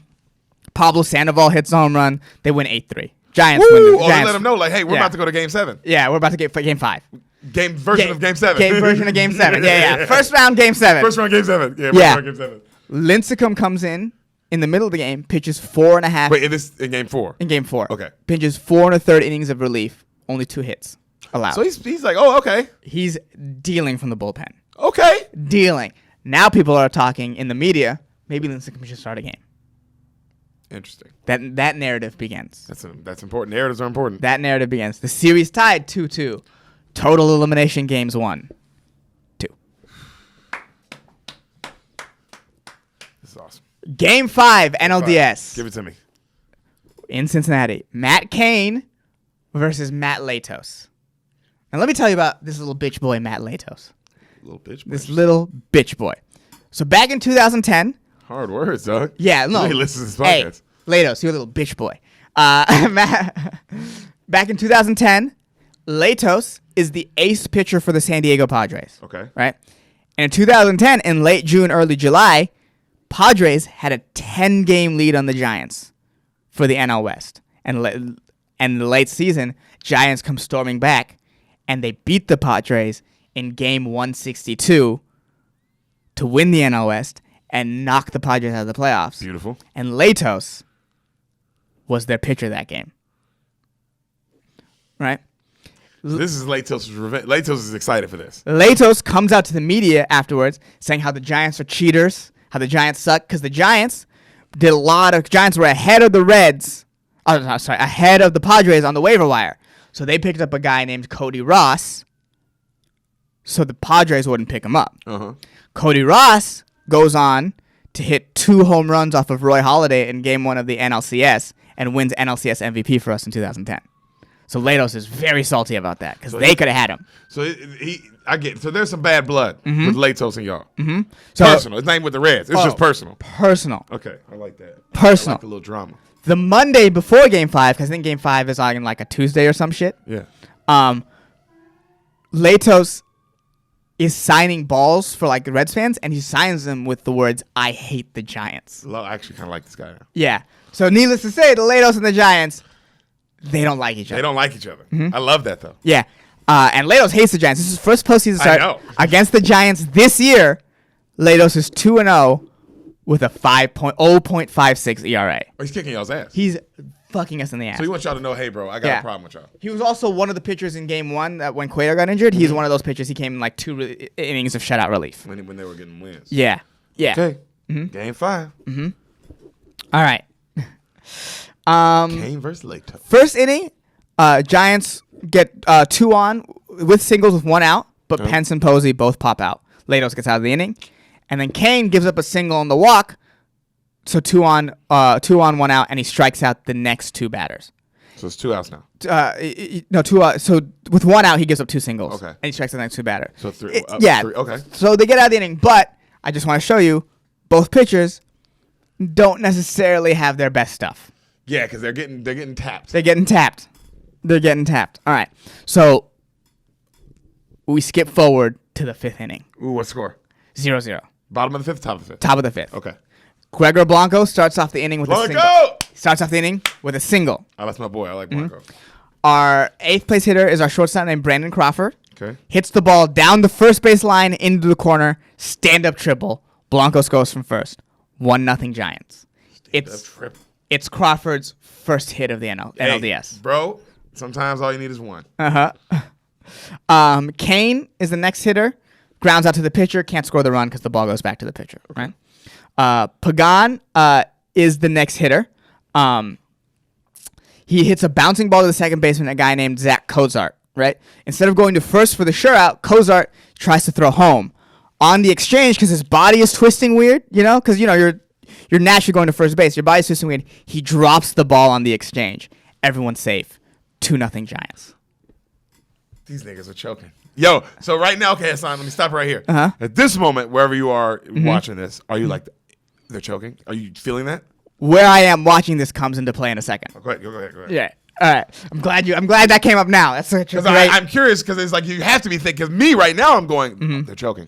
Like if I'm a fan, I'd be like, they're choking. I think we might win this. Yeah, I think we might win this. Or I think they might lose this. Yeah. Next batter, Marco Scudero, 4-pitch walk. Right? So, batter on first and second. Runners on first and second. For the Reds. Yeah, for the Giants. For the Giants. Yeah. And you're up 2-0. Up 2-0. Sandoval singles, but because the ball's almost caught by the second baseman, Pagan has to freeze at second for a second, so he can't score. So, bases loaded. Bases loaded for MVP, Buster Posey. BP. That's my dog. Now, I am in a midterm when this happens. When this is happening. This is the day game? Yeah, Okay. yeah. This is a day game. It's like in the afternoon on Cincinnati time, but it's a day game for me. Yeah. So I'm in a midterm. I was also in a midterm when the Giants clinched the World Series back in 2010. Interesting. I was also in a midterm. What's funny about both of those is that Do I know you yet? 2012? No. I don't know you yet. In both those, I haven't started stand up yet. In both those classes, you could just see people out with their phones. Mm-hmm. But nobody's cheating. Everyone's watching the game or has like some sort of version of the game on. And the teacher doesn't care. I think I was able to hide it. I'm sure people were able to hide it, but I'm pretty sure the teachers also knew. I think one of them was from the Bay Area. I think my stats teacher this year was from the Bay Area, so I think people knew. Hey, this is an important ass game. Yeah. So on a 2-2 pitch, Posey, deep left field. It's way back. Grand slam for Buster Posey. Payback's a motherfucker, bitch. Giants break it wide open. And bro, So it's now 6-0. it's 6-0. In the bottom of the Top of the fifth. Top of the fifth. Top of the fifth. The best part, because the Giants hit a big home run in 2010 while I was in the midterm, and this was a big home run. Best part, in the middle of midterm, woo! Like all these shots, like yes, yeah, yeah. That's fucking great. Dude, best part. In the moment I was mad at to be taking a midterm, but looking back on it, it's like wow, that was my experience. What a moment. What a moment I share with these people I'll never share again. You know, Up 6-0, top of the 6-0, fifth. Feeling top of dick the is, I'm assuming, hard as a rock. Oh yeah. Also, the cherry on top of the Grand Slam. This is on Latos, by the way. Huh? Latos. Yeah, the Grand Slam is when so you know how like in a baseball game there's just screens around the stadium that tell you the pitcher's name and what pitch he's at and the count. The ball hits off of Matt Latos' name. Just a little extra. Just a little extra. Fuck you. Yep. Also, Matt, you spell your name with one T, which is retarded. Matt has 2 T's. Guys, again, Matt, I am a fan that you listen to this podcast. So you think 6-0, the game is completely in hand, right? Oh, dude. Top of the fifth, it's over. Bottom of the fifth. Oh, man. Kane hits the first batter. The next batter named Juiced Up singles. First and second, no out. The pinch hitter's next. Pops out. 1 out. First and second, 1 out. Next batter, Brandon Phillips, the guy who killed us the last few games. Murdered you, yeah. He lines one in the right field gap. 1 run scores. The runner's being waved home. The throw to the plate is late. Brandon ends up on second with a 2-run double. 6-2 Giants. Momentum shifted just like that. Giants. How are you feeling in the midterm now, seeing that? I'm like, whew. Okay. You go from extremely happy to back to in like, the game. to like, yeah, a little bit like, okay. A little bit like, okay. Let's see. We're going to go, bottom of the 6th. We fast forward to the bottom of the 6th. Giants go 1, 2, 3 in the top of the 6th. All right. Fast forward to the bottom of the 6th. You're still up 6-2. Yes. First batter, Ryan Ludwig, hits a home run that looks like almost exactly like Posey's. 6-3 Giants. It's Ludwig's 4th career home run off Kane. Is your stomach going to your chest now? Oh, yeah. Yeah. Your heart dropping to your stomach? Mm-hmm. Also, by the end of the 6th inning, I'm done with the midterm, so now I'm racing home. To watch this? Yeah. So did you see this home run or you got home and saw that they hit a home run? No, I'm still at the midterm. So the midterm doesn't finish for me until the end of the inning. So I'm watching this all. Okay. At the time, they didn't have streaming. You can get streaming available, so I'm watching it on the MLB app, and you just see the bases and the dots. Oh, yeah. So you know that they just fucking hit a home run. Mm-hmm. Mm-hmm. So you're like, fuck. Yeah. Yeah, Kane hits, Ludwig is hitting 364 off Kane. And then you run to your dorm room. Yeah, I live off campus, so I have to get on a bus. So you run to your... I have to run to the bus, and then I'm running. It takes me a while. Yeah. You're in the bus. Mm-hmm. You're just looking at your phone, and then you run home. Yeah. I'll tell you the first play when I'm back. Okay. Right. Ludwig hits. So next batter, Scott Rowland singles. So Kane walks the next batter, sorry, and the batter after that, Rowland singles. So 2 on, no out in the 6th. Crowd is back in the game. Now they're screaming their fucking minds off because they're trying to get their team to win. Yeah. The next batter, guy named Ryan Hannigan, who in the game 2 where they fucked us in the ass, he had like 3 RBI. He had a crazy day, right? He works the count to 3-2. Right? Full count. Runners go. Called strike 3. Hannigan doesn't even swing at it, which I was like, come on, you got to protect the plate, right? Yeah. If it's close. Posey gets up, tries to throw once. Hannigan's in the way, has to double clutch it, fires it down to third, gets the runner, strike him out, throw him out. 2 outs. 2 outs. Nobody scores. Holy moly, guacadole. Oh my god, what a game! All right. So you're up 6-2 still. Yeah, with a man on, Kane is taken out finally. Yeah. Guy named George Contos comes in out of the bullpen, gets us out of the inning. Right. 7th inning. Bottom of the 7th. Top of the 7th, we go 1, 2, 3. Right. Bottom of the 7th. Contos is starting to warm up to throw, but the Reds send a pinch hitter up, which is a lefty. Contos struggles against lefty. This is where Bochy is amazing. Bochy takes him out immediately. We're going to put our own pitcher in, right, for a more favorable matchup. Jeremy Affeldt comes in, the guy I was talking about earlier, and he gives up throughout the inning. He gives up 2 singles, but he's able to get out of the inning, and they don't score. They don't score. Top of the 8th. Yep.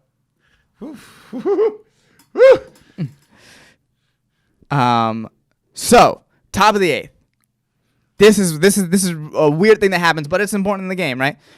Gregor Blanco is batting, and he fouls a ball that goes into the Giants' dugout. When it goes into the Giants' dugout, the pitcher, Affeldt, tries to dodge the ball. It hits him, and he falls down the stairs into the tunnel. What? Yeah. So he's standing at the tunnel, right? No, I get it. Yeah. But like, that's crazy. Yeah. So, bottom of the 8th, Affeldt, surprise, surprise, is out of the game. Because he fucking fell down the stairs. Are you telling me stairs had a part to do with this game? Oh, big part. Affeldt is our best middle relief pitcher. That's why I keep bringing him up. And at the end of this, I'll tell you, I'll talk about Affeldt. But yeah, Affeldt is out of the game. All right, so Affeldt's out the game. Javier Lopez is in. Okay. That's the name of our pitcher. This is when I'm home. I'm finally home now. I'm finally home now. Watch the game. Yeah. Lopez gets 1 out after 1 pitch, and then Bruce Bochy switches for another bullpen guy because Lopez is a lefty specialist only. He is only brought in to face lefties. Okay. Right. So the guy named Santiago Casillas, who was our closer at the beginning of the season before he lost the job to Romo, comes in. Scott Rowland hits a bloop single. Hannigan, the catcher guy, hits a liner that what's it called? Brandon Crawford makes a beautiful diving catch to his right to get an out, so 2 out. Pinch hitter Todd Frazier hits a base hit up the middle. So now there's 2 on, 2 out. Right? So this is the bottom of the 8th with 2 outs. So with 4 outs left, Bruce Bochy brings in the closer, Sergio Romo. With 1 out left. With 2 outs. There's 2 outs. 2 outs. They have 2 outs. So they have 2 outs. Okay, yeah. Bottom, but they're almost 2 on, 2 outs. You're up 4. Yeah. It's what 6-3 right now. 6-3. Yeah. Fuck. I forgot. This game is crazy, right? So the pinch hitter for the pitcher comes up. His name is Deanna Navarro. He hits a soft liner to right center field, and it gets caught by Angel Pagan on a diving catch. Yeah. So he makes a diving catch to end the inning, and when he gets up, it's great. So he dives, he rolls over into a fist pump. He's like that pumped. Yeah. Yeah, he saves runs. Yeah.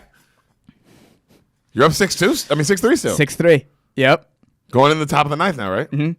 Fast forward to the bottom of the 9th. Top of the 9th, we 1, do 2, nothing. 3. Again. Yeah. Damn, we get a runner on, but with the runner on, it's not even, you know what I mean? It's effectively a 1-2-3. 1-2-3 again. Yeah.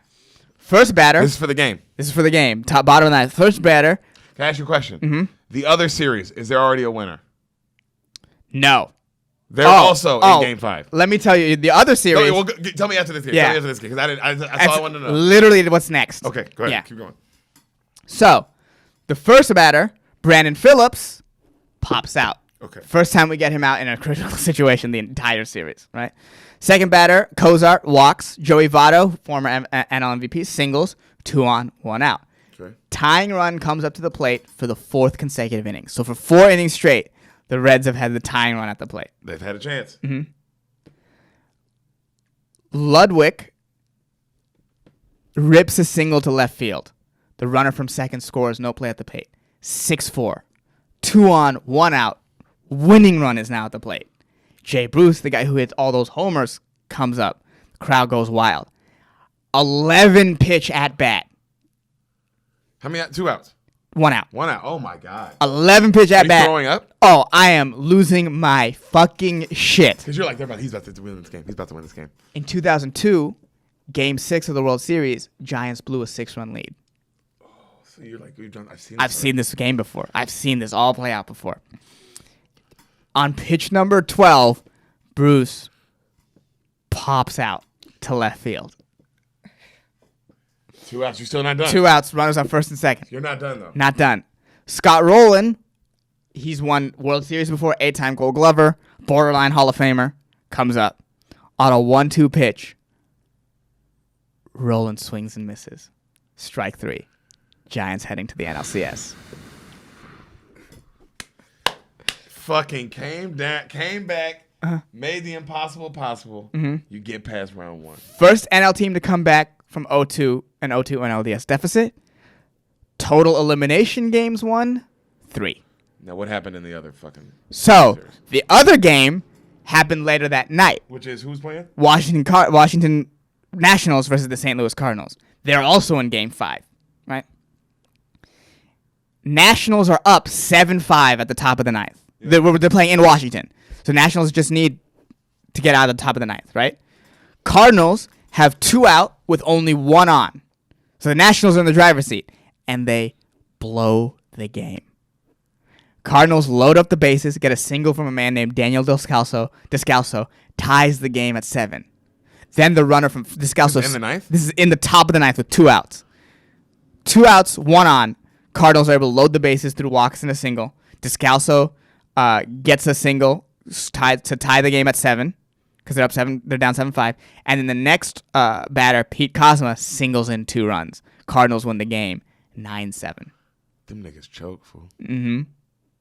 Mm-hmm. The Reds choked and they choked. And the Nationals choked. This team I was afraid of choked it away. And now I'm like, oh, we might be able to win this thing. So now you're playing the Cards. The lower seed. And what's going on the other side? The other side. Oh, I'll tell you about what happens on the other side in a second. Okay. Right. So I just want to tell you about Descalso and Kozma because they come up next series a lot. Wait. No, I'm saying who won just the first? Who won on the other side? Oh, Yankees and Tigers. So the Yankees won. Tigers won. ALCS. So now it's the Yankees, Tigers, Mm-hmm. Cards, y'all. Okay. Yes. That's Okay. So Kozma and Descalso, these are the 7-8 batters in the Cardinals lineup. This is how good the Cardinals offense is. 7-8 batters in the Cardinals lineup during the NLDS hit a combined 3 home runs, 11 RBIs, 11 runs. So this is a potent offense we're now facing. Yeah, they just killed in the first round. Mm-hmm. Mm-hmm. So do you feel confident that you can beat them? I think we can beat them. Okay. I think we can beat them. I don't feel like 100% like, oh, we're going to beat this team, but it's like, okay, it's not the Nationals. Yeah. That's what I'm like, oh, it's not the Nationals. The Nationals fucked us in the ass all year. Yeah. Cardinals, we had good games. I think we were like 500 with them in the season. Okay. So this is a team that we can beat them. And go to the World Series. Mm-hmm. Mm-hmm. So it does 2 things, right? It gives us home field advantage for the NLCS because we're a higher seed than them. And like I said, it eliminates the only team in the playoff field that I think the Giants can't beat. Because I think the Giants can beat the Yankees and the Tigers, too. Yeah. Like, it's the only team in the playoff field that I was certain we can't beat. And, I mean, these were Steven Strasburg's stats this year. When they shut him down, he was 15-6 with a 3-point... For the Nationals? Yeah, for the Nationals. This is when they shut him down. I thought this was crazy. This is why it's crazy they shut him down. He was 15-6 with a 3.16 ERA. He was batting .277 with a homer and 3 RBIs. He won the Silver Slugger for pitchers that year. Damn. They shut that dude down. So this is who you're all up against. Yeah. So you're a little nervous. Yeah. Oh no. This was I was talking about the Nationals, and this is why they lost to the Cardinals. They shut their best player down. I'm saying this is who y'all are up against. Oh yeah. You should be a little nervous. Yeah. Yeah. I'm definitely a little nervous. Let's see. I wrote a lot about the Nationals. All right. So NLCS Game 1. Woo! Let's go. The I'm excited. Now, in San Francisco. In San Francisco. Big news out of the American League. Jeter fractures his ankle in like the second inning of Game 1 of the NLCS game, ALCS or Game 2. This is before y'all's game. This is before our game. Our game.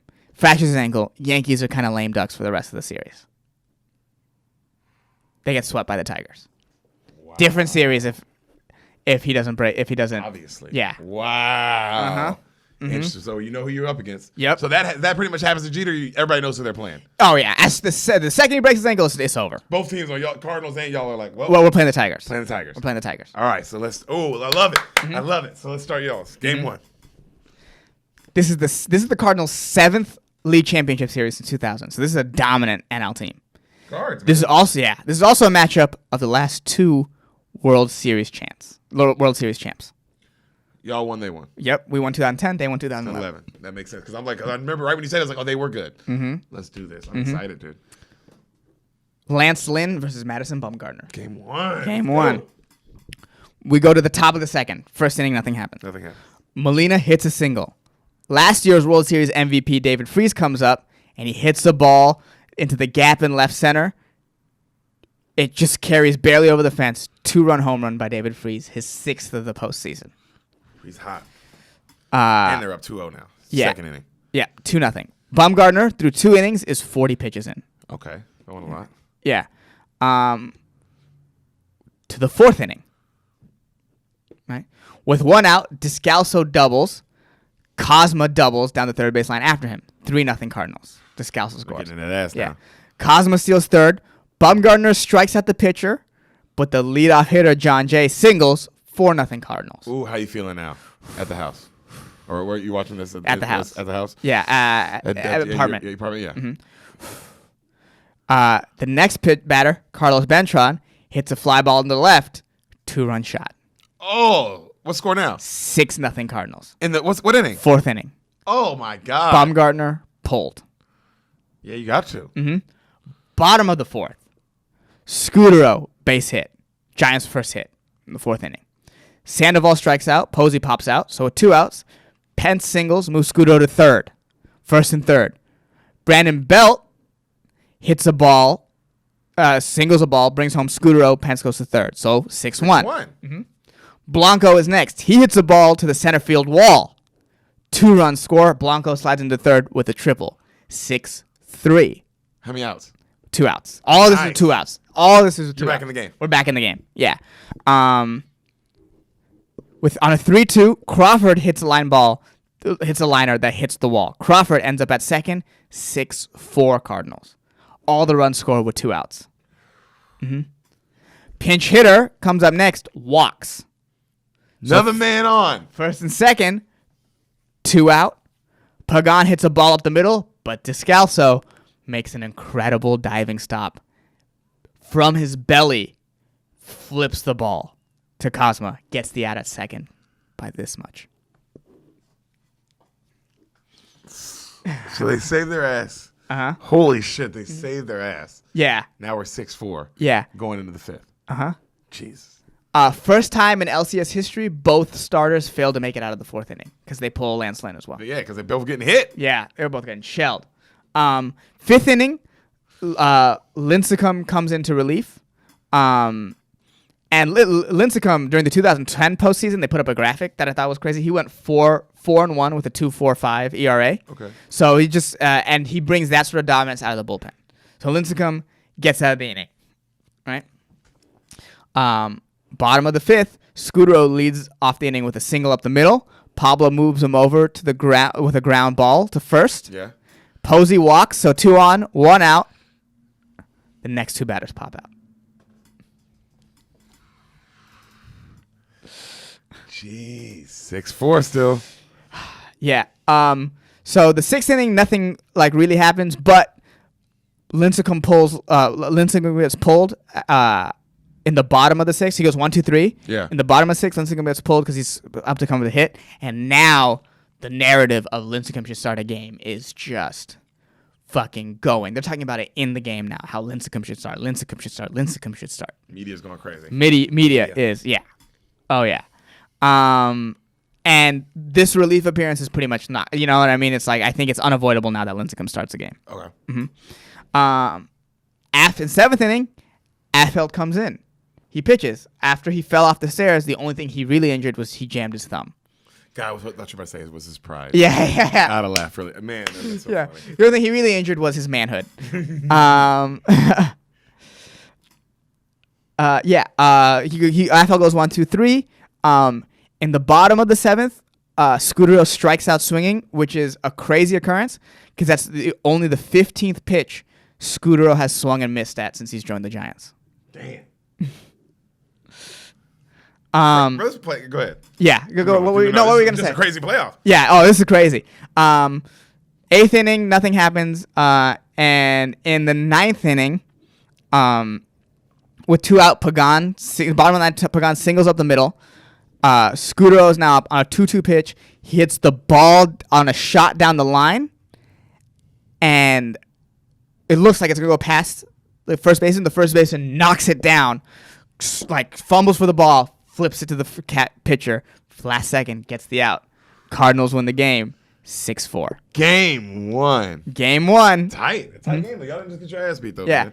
You fought. We fought. You fought. It was a tough day for me because I remember. So this is during the Niners Super Bowl run, same year, and so that year, that game we were playing the Giants, and this was like a big marquee matchup to show who's the number 1 team in the in the NFC, and the Giants beat our ass. It was like 26-6, and I was watching both those games. So it was a rough day. Alex Smith, huh? No, Colin. That was Colin. This is Colin. Okay, NLCS game 2. Chris Carpenter versus Ryan Vogelsong. Okay. All right. In the first inning, Beltran walks. Matt Holliday singles. All right, so first and second. So the next batter hits the ball to short. Crawford, our shortstop, throws the ball to Scudero. And Holliday slides to break up the ball, to break up the play, right? But this is a huge controversy in this series. So remember the Buster Posey rule? Yeah. Holiday completely avoids not completely avoids the base path. He starts his slide after he runs over second base. Interesting. Yeah, it was very dirty play. And the way that Scudero bent, I thought for sure his leg was broken. Damn. I thought for sure his leg was broken. And if he's out, that's the second best hitter all season. Yeah.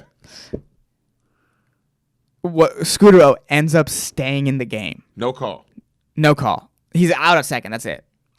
No call. He stays in the game, and the Giants get out of the inning.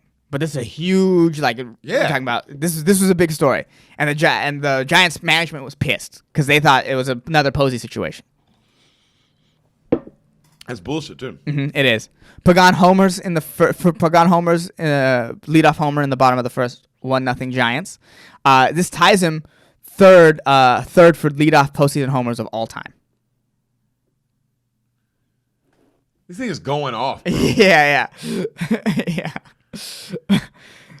Cardinals tie it up in the second with an RBI double from their pitcher. It's Carpenter's second postseason double to tie the game at 1. In the top of the fourth, Scudero, actually, we fast forward to the fourth, Scudero actually makes all 3 outs. Okay, Scudero. Yeah. Showing everybody he's still fucking fine. Uh-huh. In the bottom of the fourth, Giants blow it wide open. So with 1 run already in, so it's 2-1 Giants, the bases are loaded, the ball is hit into left field. Matt Holliday, the guy who made the slide earlier, bobbles the ball, so it scored. All 3 runs are able to score. The single was hit. Marco Scudero. Having a game. Yeah. Having a game. What's the score now? It is 4-1? No, 5-1. 5-1. 5-1. Yeah. Scudero ended the night. They pulled him early, obviously, but they ended the night going 2 for 3 with 2 RBIs. And yeah. Vogelsong goes 7 innings strong after giving up that 1 run. In the 8th, Affeldt comes in, gets him 1-2-3. Affeldt. Yeah. In the bottom of the 8th, the Giants get another bases-loaded 2-run single from the guy who was brought in to replace Scooter. So what's score now? Giants win the game 7-1. In that ass. Not a close game. So now how are you feeling? I'm feeling okay. We're back. 1-1 is doable. We won by a lot. We won by a lot. Nice. We won by a lot. So it's like, and Scootero's waking up. We need that. He didn't have the greatest NLCS, but he's waking up. He's waking up now. Mm-hmm. The fucking getting in 2 runs was huge. Yeah. Game 3, Matt Cain versus Kyle Loesch. It's ace versus ace. Scootero's playing. And this one is more or less a pitcher's duel. In the first inning, Carlos Beltran is taken out with a knee issue, and Matt Carpenter replaces him. Okay. Yeah. Which comes up in the bottom of the 3rd. Matt Carpenter hits a 2-run home run. Mm-hmm. So 2-0. Yeah. So this is one of those games where the Giants threatened in every inning, but they never score. They just strand runners on base. But it's 2-0 inning time. after inning. What's it called? The Cardinals score a run super late, and the Giants score a run super late as well. But so it ends up being 3-1. But they had control of the game. They had control of the game, and the Giants could have. Giants only had 1-2-3 inning, and that was the 8th inning. But you guys had chances. We had chances, and we just couldn't convert. Just 4th and 1, huh? Mm-hmm. Up 2-1. Cardinals up 2-1. All right, so you guys cannot get ahead in a fucking series. Save your life. Nope. NLCS game 4. So at this point, now the Tigers have officially swept the Yankees. It's over. Yeah, it's over, and there's speculation that A-Rod's going to leave. Yeah, a lot of stuff is going on over there. Yes. I think to play for another baseball team, not just Jennifer Lopez. So, game 4 is Lincecum's first start of the playoffs. The media wins. Yeah. Because out of the bullpen, he was 1-0 with a 1.08 ERA, 8 1/3 inning pitch with 9 strikeouts. Okay. Mm-hmm. Now, the reason why he was moved to the bullpen is that, like I said, he started slipping, right? His control was way off. He had 97 walks, which was 2nd in the National League, 17 wild pitches, which led the majors, and he was getting in, the first innings of all his games were these long innings where he would give up all these runs, and the Giants would never recover. That was the MO of his games. He had the most losses in the National League that year. Okay, Lipscomb. Yeah, sorry, not National League, in the MLB. He had the most losses. He had a 5.18 ERA and a 6.43 road ERA. Okay. Right? Damn. Bottom of the 1st, Cardinals up, because we're in St. Louis now. Bottom of the 1st, Cardinals up. First batter, singles. Second batter, 4-pitch walk. Third batter, Matt Holliday, singles, scoring the guy from second. Of course. First and third, no out. Next batter, sac fly to center. 2-0 Cardinals. Damn. Mm-hmm. Molina flies out to center for second out. David Freese singles, first and second. Lincecum was able to strike out Descalso. 2-0 Cardinals. It takes Lincecum 25 pitches to get out of the inning. Mm-hmm. He was doing fine where he was, guys. He was. Lincecum, during the regular season, allowed 28 runs in the first inning, which was most in the majors. Mm-hmm. In the top of the second, Hunter Pence hits a home run to cut the lead in half. But, it's his first career home run, but it's just the Cardinals never look back, really. Yeah. Panda makes an error. Panda is Pablo Sandoval's nickname. They call him Kung Fu Panda. So right. If you hear the name Panda, that's Pablo Sandoval. Uh-huh. Panda makes an error to get the first batter, Cosmo, on base, who's thrown out trying to steal second. Lincecum walks the pitcher on 5 pitches, but he's able to get out of the inning. But 2 innings, 44 pitches. Get him out. Mm-hmm. They keep him in until the 5th inning, where the Cardinals score 2 runs, and then, like I said, they never look back. Cardinals win the game 8-3. Is it over, Hassan? In your world? Oh. Who comes back from 3-1? The Cavs. And the Warriors, ironically. Yeah. But at this point, we hadn't seen that. It's No. 2012. Nah, no one did it yet. No one did it yet. The Red Sox beat the Yankees down 3-0, but that was back in 2004, and that was like a whole magical, they're going to break the curse thing. Yeah, this is just I think we're about to lose. The way they're beating y'all is like, oh, it's just strong. I mean, there's no way we can do it again, though, right? You know what I mean? There is no way. Game 6. Huh? Game 5. Game 5. Our starter is Barry Zito. Okay. Let me tell you about Zito. I know Zito.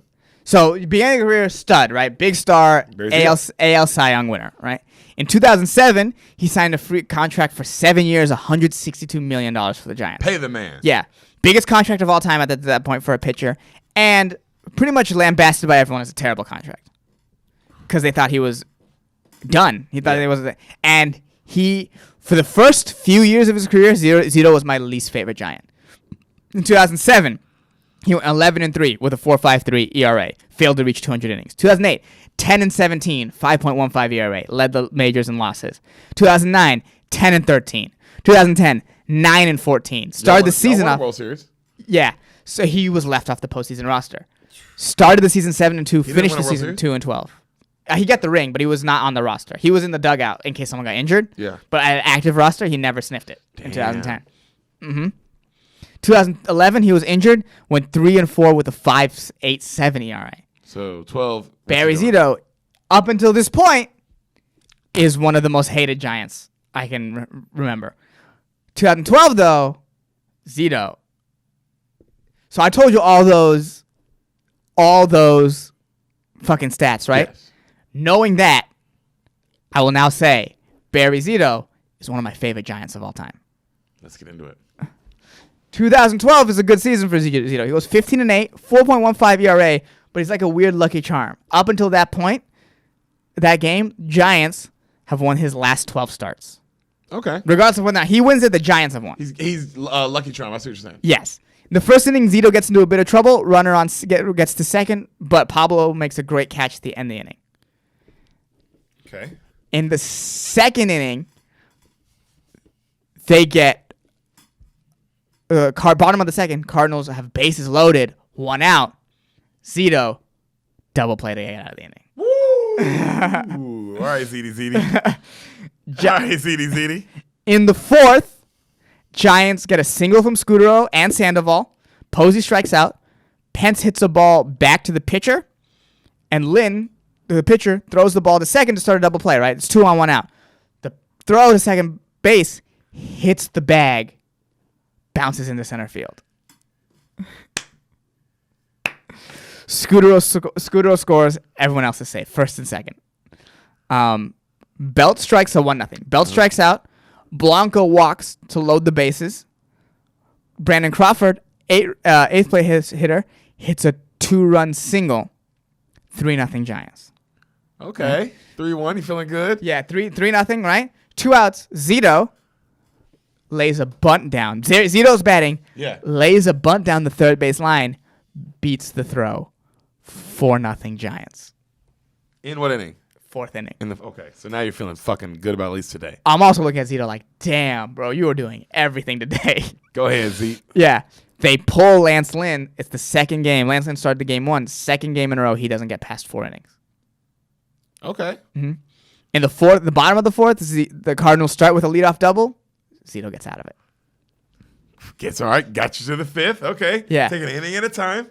We'll skip. Sandoval adds a home run in the 8th. Giants win the game 5-0. Oh, so ass beating of Game 5. Yeah. We're going back to San Francisco for Game 6, right? It's Game 6 and 7 are in San Francisco. Also, Game 5 home. started with a Hunter Pence pump-up circle. That's how you win. Yeah. It's do or die eliminations. Yep. Zito goes 7 2/3, 6 strikeouts, no 1 runs. When he's taken out of the game, all the infielders come in and pat him on the back. Fuck yeah, Z. You deserve that. Postseason hero, bro. One of my favorite Giants ever. For just this moment, or the? There's another moment. Okay. Then, Yeah. yeah. Let's say don't. Yeah. All right. Keep going. So Don't give it away yet. game 6, Vogelsong versus Carpenter, and the Giants pretty much control this game. It's one of those. It's another one of those, like, we don't have to spend that much time on it. Like in the first inning, Scudero singles, Sandoval doubles, moving Scudero to third. Posey score Scudero on a ground out, 1-0. And the second, Belt leads off with a triple. They intentionally walk out 8th place hitter Crawford to get to the pitcher. Yeah. Vogelsong, who pretends to bunt, pull back, hits the ball, Cosma, the shortstop, is caught by surprise, drops the ball, Belt scores, everyone's safe. What score now? 2-0. In the first. Second. This is the second. Second. Yeah. Scudero hits a double down the left field line, clearing the bases, and then Panda singles to bring Scudero home. After 2 innings, it's 5-0. Oh, that's ass beating. Yeah. And scores 6-1. Vogelsong goes 7 innings pitched with 9 strikeouts. Cardinals don't get their first hit to the 5th inning. Can you believe that you won the game 6? Game 6 is like, after we won Game 6, I was like, I think we're going to win Game 7. I think we're going to come back again. Because at this point, the last game was 4 elimination games won. This game, 5 elimination games won. Series is tied 3-3. Let's go to Game 7. Here we go. In San Francisco. The San Francisco Giants have never won a Game 7 before. Oh, boy. Scudero starts the bottom of the first. Who's pitching? Mike Cain versus Kyle Loesch. Ace versus ace. Okay, ace versus ace. Yeah. Scudero starts the bottom of the first with a single from Pagan. So we at the top of the first, they go 1-2-3. Scudero singles, moving Pagan to third because the hit and run was on. So first and third, no out.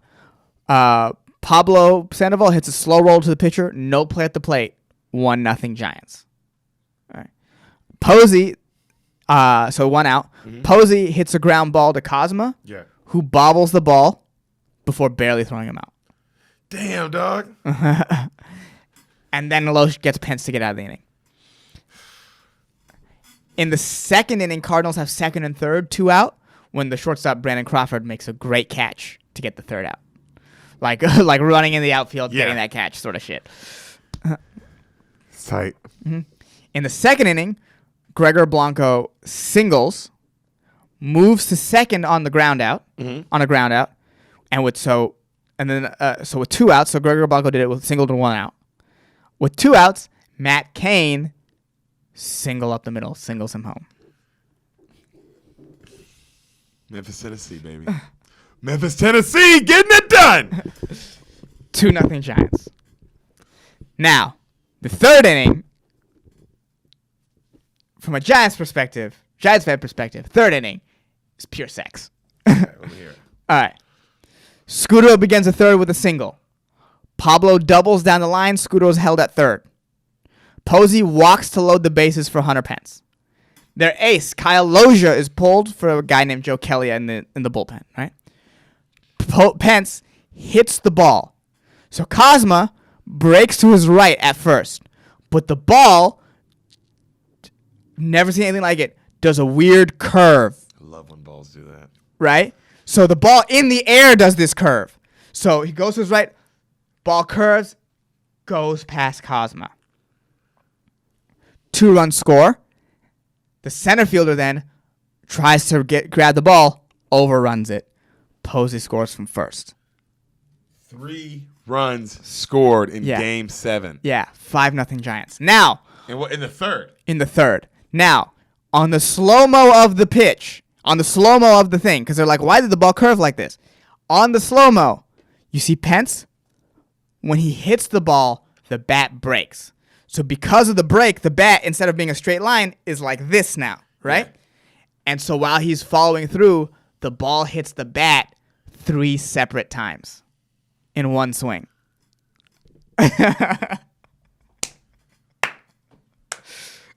So the ball, it does some fucking David Blaine shit. Yeah, dog. Yeah. Real nigga? Yeah. Oh my God. Okay. So holy shit. I had to King Griffey that. That's a credit. Turn my hat backwards. 3 separate times. 5-0 Giants. So next batter, Brandon Belt, is our first baseman, hits a chopper to the pitcher, who tries to barehand it, hits off his hand, slows the ball down enough, and there's no play at first. So Giants now have first and third, still no outs. Damn. Brandon Crawford walks.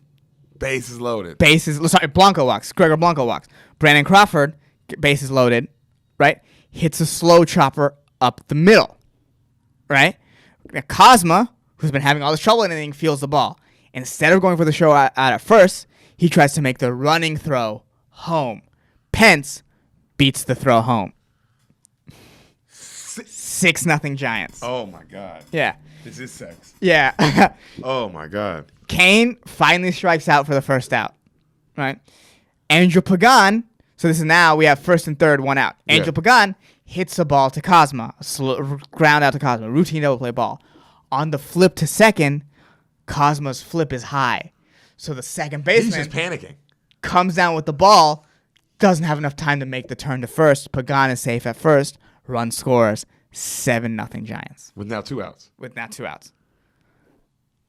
Oh my God. Whoever this third baseman is, bro, whoever this nigga is. Yeah, the shortstop is their shortstop. Oh, bro. The way they feeling about that nigga in St. Louis, I can't imagine. Okay, yeah. After being their hero in the previous series, too. Oh, Lord. Pure panic. Scudero walks, and then after Scudero, they finally get Sandoval for the third out. Okay. But it's a 7-run third. Oh, God. And this time, it's not like Game 5, where, the Reds in it. The Cardinals are never in this game for the rest of the time. In the 6th inning, just a couple things of note. In the 6th inning, Kane plunks Holiday as a fuck you for what he did to Scudero. Mm-hmm. Kane is pulled after 5 2/3. Doesn't want to leave, obviously. But, Giants add 2 more runs, one in the 7th, a Brendan home run in the 8th, 9-0. And the top 9-2 right now? Not nothing. No, they scored no runs. Cardinals scored no runs in this game. It's 9-0. Yeah. In the top of the 8th, it starts pouring rain. And there's a great shot. If any replay you'll watch, and the movie you'll watch, of Scudero just. We're talking about. Because we're going to the World Series. Talking about a 36-year-old journeyman in the MLB. I don't think he even made a championship series before. Dude's going to the World Series. And he's the reason of it. He's the reason. Yeah. Oh, yeah. He's the reason. Posey's important too, though. Holiday, with 2 outs in the 9th, Matt Holiday pops out to who? Scudero. Sends the Giants to the World Series. Total elimination games won. Can you believe you're going to the World Series? 6. So no, I don't know how the fuck we got through the first 2 rounds. So you're screaming.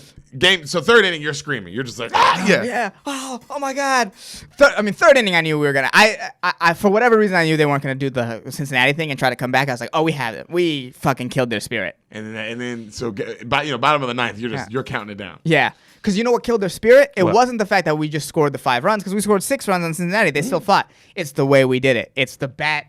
The ball hitting the bat 3 times. The miracle of it. Yeah. This is a team of destiny kind of shit. Yes. Yeah. The bad plays by Cosma. It's just because it's like, oh my God, he choked. Mm-hmm. Cos. Yeah. The Cos. Because it wasn't like we were just hitting the ball. No, it's just miracle shit happened. That Oh my God. It's the first Detroit San Fran. 2012. And the MVP of the NLCS was Marco Scudero. He had an NLCS. There was an MVP of the NLCS of the CSs. Yes. Wow. Mm-hmm. Who was the MVP over there? A guy named Delman Young, a hitter. The 36-year-old had 14 NLCS records, 14 hits, batted 500, 2 walks, 6 runs, 4 RBIs, and had a 10-game playoff hitting streak. Oh, he's just in the pocket. Yeah. My nigga was like in the pocket. Oh, Scudero, love you too. All right, World Series, me bro. We made it this far. Give it to me. All right, so. Playing the Tigers, pitching staff led by. And they're a 2 seed, right? Yeah, they're a 3 seed as well. And you so 3 seed on 3 seed. Yeah, love it. Yeah, Verlander. Actually, are they a 3 seed? No, they're the 2 seed. They're the 2 seed. They're the 2 seed. So they're a higher seed than you. Yeah. Which is why they should have home field advantage. Yes, they should have had home field advantage. That was important. Yes, but because I was like, I guess, but now it's like, that was huge. We did have a better record than them, though. The top 3 NL teams had a better record than the bottom 3. We had a better. Oh, then never mind. Yeah. We all had home field. Yeah, we would have still had home field. So they're led by Verlander. They have Miguel Cabrera, who is the AL Triple Crown winner. Oh, I mean, of course, I know who Miguel Cabrera is. Okay, yeah. First Triple Crown winner since 1967. AL horse, right? Yeah, yes. He beat out Warhorse for the Triple Crown in 67. He's the AL MVP. So this is the first time in World Series history where the AL MVP and the NL MVP meet. Love it. Mm-hmm. And the Delman Young is the ALCS MVP. So the scary part about the Tigers is Verlander and the pitching staff, which is very good, and the 3-4-5 batters of Cabrera, Prince Fielder, Delman Young. Oh, nigga, they got some hitters. Because, I mean, Prince Fielder and Miguel alone, and then this guy, Delman Young, I didn't know, but you said, he's hitting it. So it's like, okay. Yeah. There's 3 right there who are actively kicking ass. Giants are the underdog this series. You feel this way as well, or you don't feel this way? I don't feel this way. I think they're severely underrating our pitching staff. And I'm not talking about as a fan. I'm talking about just as watching them, watching you in the playoffs. You're like, I think we're a better team. Yeah, I felt that way. I felt that we were a better team. The Tigers at the time were getting a lot of credit for beating the Yankees, like Jeter hadn't just fucking fractured his ankle.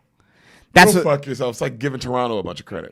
It's like the Raptors are cool, but they only beat Steph. Right, and it's like they beat because the Yankee team was loaded. It was a great Yankees team, and I thought that Yankee team was going to make the World Series. Yeah, but KD got hurt, so it's like, how is that not factoring into your decision? It's like, you won. That's awesome, but relax. Yeah, it's like, and especially now, it's like this is now you're going against a team that is playoff tested. I mean, this is the Giants' second World Series in 3 years. I thought it was just crazy for them to write us off like we hadn't been there.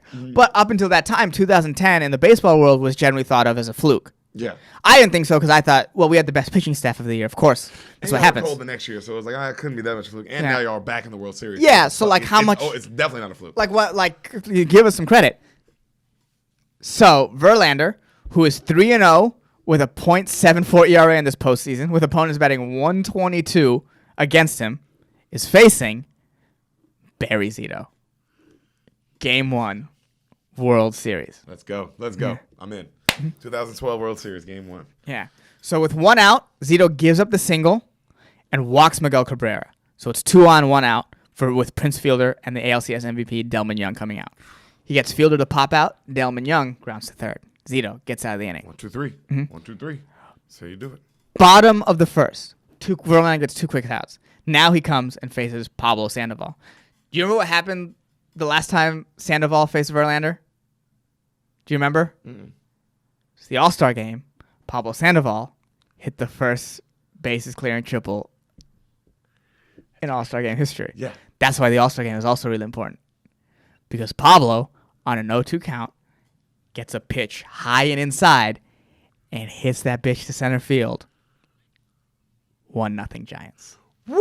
Are you screaming like a girl? Are you screaming like just a child? Game 1, I had the whole apartment to myself. So you're yelling. I was, The entire game I had to myself. I don't know where the fuck everyone was.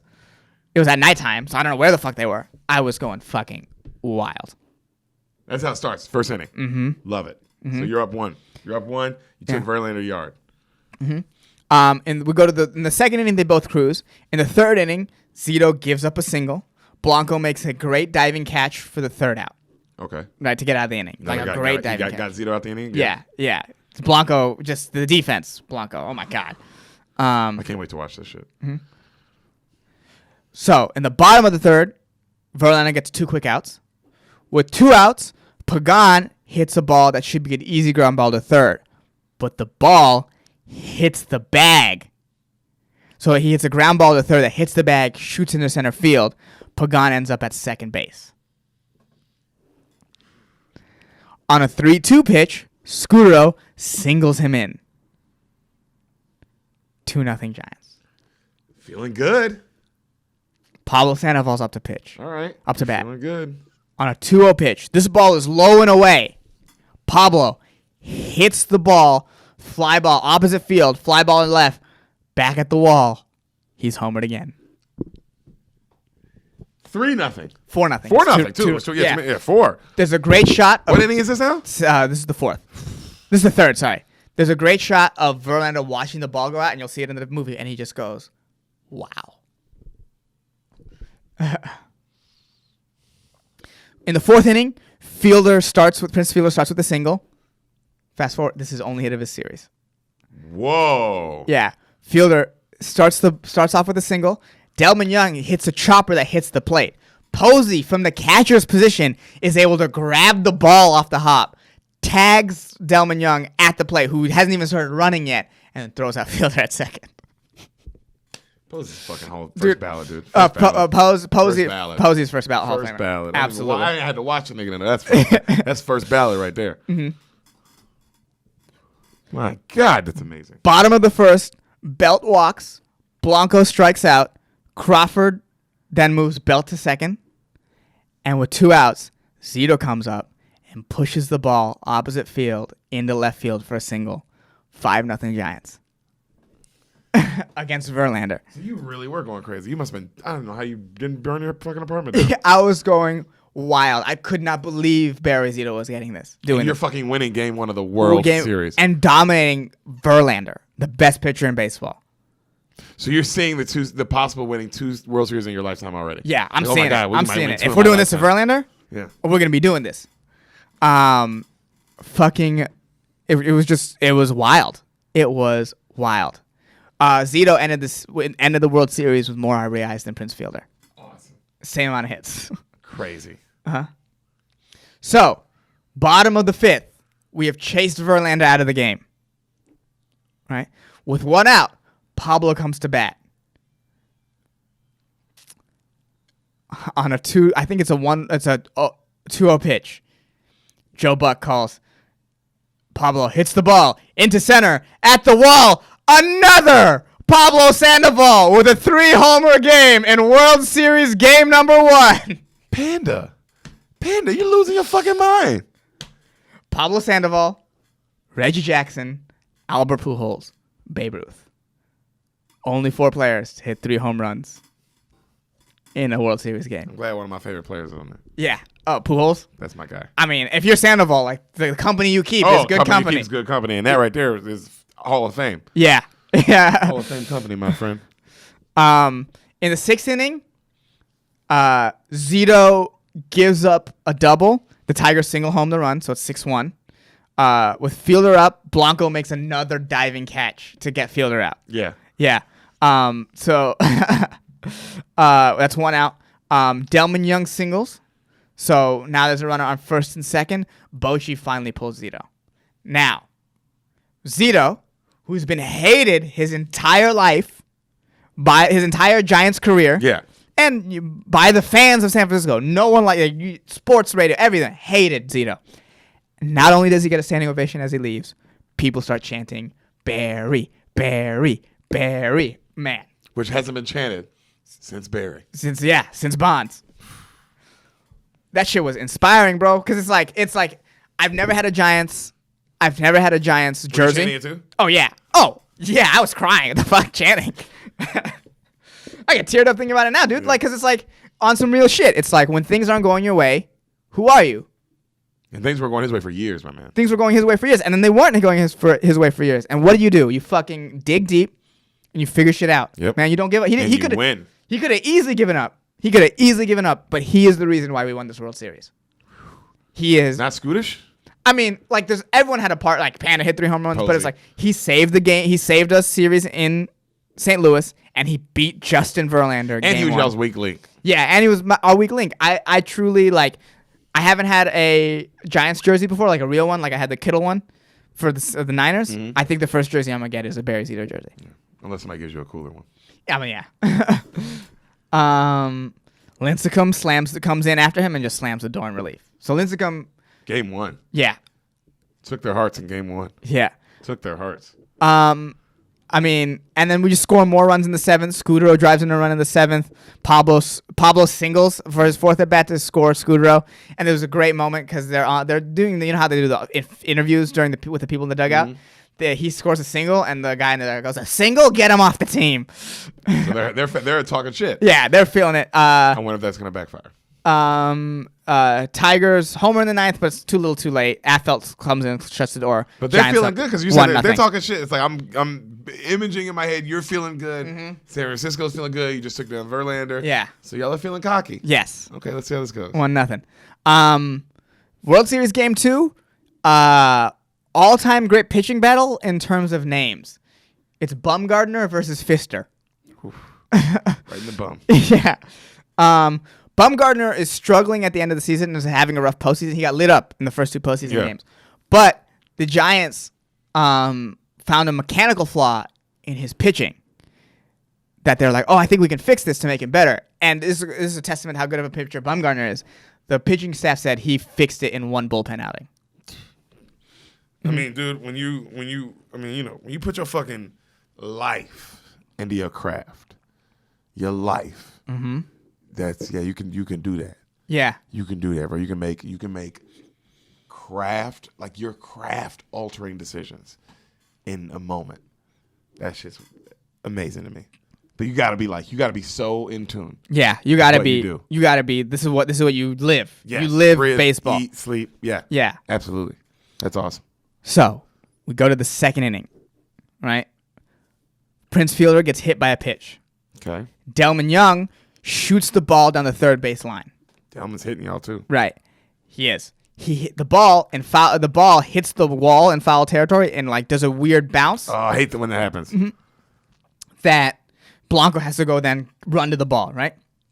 Fielder is being waved home from third. All right. Blanco fields the ball, overthrows his cutoff man, but Scutero sees the ball is going to be overthrown, runs, catches the ball, is in position to catch the ball, turns around, fires the ball to third, fires the ball home. Posey catches the ball, backward swipe tag, gets Fielder by this much. What a fucking play. First ever 7-4-2 put out in the World Yeah, Series. Scutero might be the MVP so far. I don't know. I keep going back because it might be Panda, but after that, it's like, damn, that might be Scutero now. God damn. Delman Young ends up at second, but Bumgardner gets out of the inning. So, up what? It's 0-0. Oh, so still 0-0. It's still 0-0. In the bottom of the second, with a man on, Blanco hits a ball that hits Fister on the side of his head and rockets into center field. Interesting. And, like, it goes far. It goes off his head to the center fielder. Right? Damn. And so the trainer comes in, and the trainer's like, this is a great story where he goes, where are you? San Francisco. What are we doing? Game 2, World Series. How many outs? 2. Are you going to get the third one? Yes. Fister stays in the game. That's a badass. Dude, I respect Doug Fister. That shit was crazy. Yo, he said, that's a bad motherfucker, bro. God damn. As far as getting hit in the head with the ball, the fact that the ball rocketed off his head and went far was actually good. Because that meant I think there was a scientist that broke down why he stayed in the game and why he was able to. It's because if the ball hits you in the head and like goes far, that means that the energy that the ball had stayed with the ball. Yeah. But if it hits your head and stops, that means all that force then stays in your body. Right into that fucking brain pocket of yours. Unbelievable. So that's what you want. If you get hit in the head like that, you want it to rocket off of you. So that happens. What? How many outs? That's with 2 outs, and then he gets the third out. He gets his third out. And still 0-0. The pitchers both deal for the next few innings. Nice. We're talking. We had to fast forward to the bottom of the 7th. Love it. All right. So we're throwing gas at each other. Pence singles, and that's when they finally pull Fister. Okay. Which I don't think they needed to. I get why they did, because they're at a certain point they're like, well, he did get his head hit, but the dude went 5 innings after that of kicked ass. Perfect baseball. Beautiful. And this was the only base runner the Giants had since that. So it's like Fister was dealing. So I don't think they needed to pull him, but they did. So after that, Pence singles to start the inning. Belt takes a walk, first and second, no out. Gregor Blanco bunts, and the bunt looks like it's going to roll foul, but it just stays on the line and comes to a stop in fair territory. I hate the ball sometimes. Yeah. It was incredible. Everyone's safe. Bases loaded, no outs. Brandon Crawford grounds to the double play. Giants score 1 run off the double play. 1-0 in the 7th. 1-0 in the 7th. Tigers get out of the inning. It's Bumgardner's last inning in the 7th. He pitches the 7th inning. He goes 7 innings pitched with 8 strikeouts. Nice. He fixed whatever problem he had. In the 8th inning, Giants score on a sac fly. They score a second run on a sac fly. 2-0. 2-0. The closer comes in, Romo comes in, gets 3 cookouts. Giants lead 2-0. Giants are ahead in this fucking World Series 2-0? Get the fuck out of here. Yeah. Game 3 is going to be Detroit. Going to Detroit, yes. This game, next 3 games. How are you feeling? Really good. You're feeling good. I'm feeling good. You're feeling like this is it. Yeah. We're gonna sweep, or we're about to win for sure. I think we're about to win. In my mind, I don't think we're sweeping this team. This is just you're winning 3-1. I think 4-1? yeah, I think we win. We won 2010 and 5. I think we're gonna win 2012 and 5. Okay. World Series. The third game is one of these quick games. I don't have to do much. It's Anibal Sanchez versus Ryan Vogelsong, and it's just another pitcher's duel. The Giants scored the only runs in the game in the second. Pence walks, Blanco hits a triple, and then Crawford singles him in. In the fifth, the Tigers have the bases loaded and 2 outs for Cabrera, and Vogelsong gets him to pop out to second. Lincecum pitches 2 1/3 innings of shutout relief again. Giants win 3-0. Oh, it's over. It's over. Tigers offense has been It's over. 3-0. It's over. Tigers offense has been pretty much a non-factor this whole series. Yeah. You're fucking killing them. All right. World Series Game 4. Max Scherzer versus Matt Cain. Okay. Scherzer's a great pitcher. He's, I think, the number. I've heard that name. Yeah, he just won one with the Nationals. That's okay. I was like, I've heard the name Scherzer. So, in the first inning, both pitchers get by pretty quickly. Cain walks Cabrera in the bottom of the first, but they get out of the inning. Second inning, 1 out. Blanco hits a ground rule double. And then Belt follows him with a triple on the first pitch. 1-0 Giants.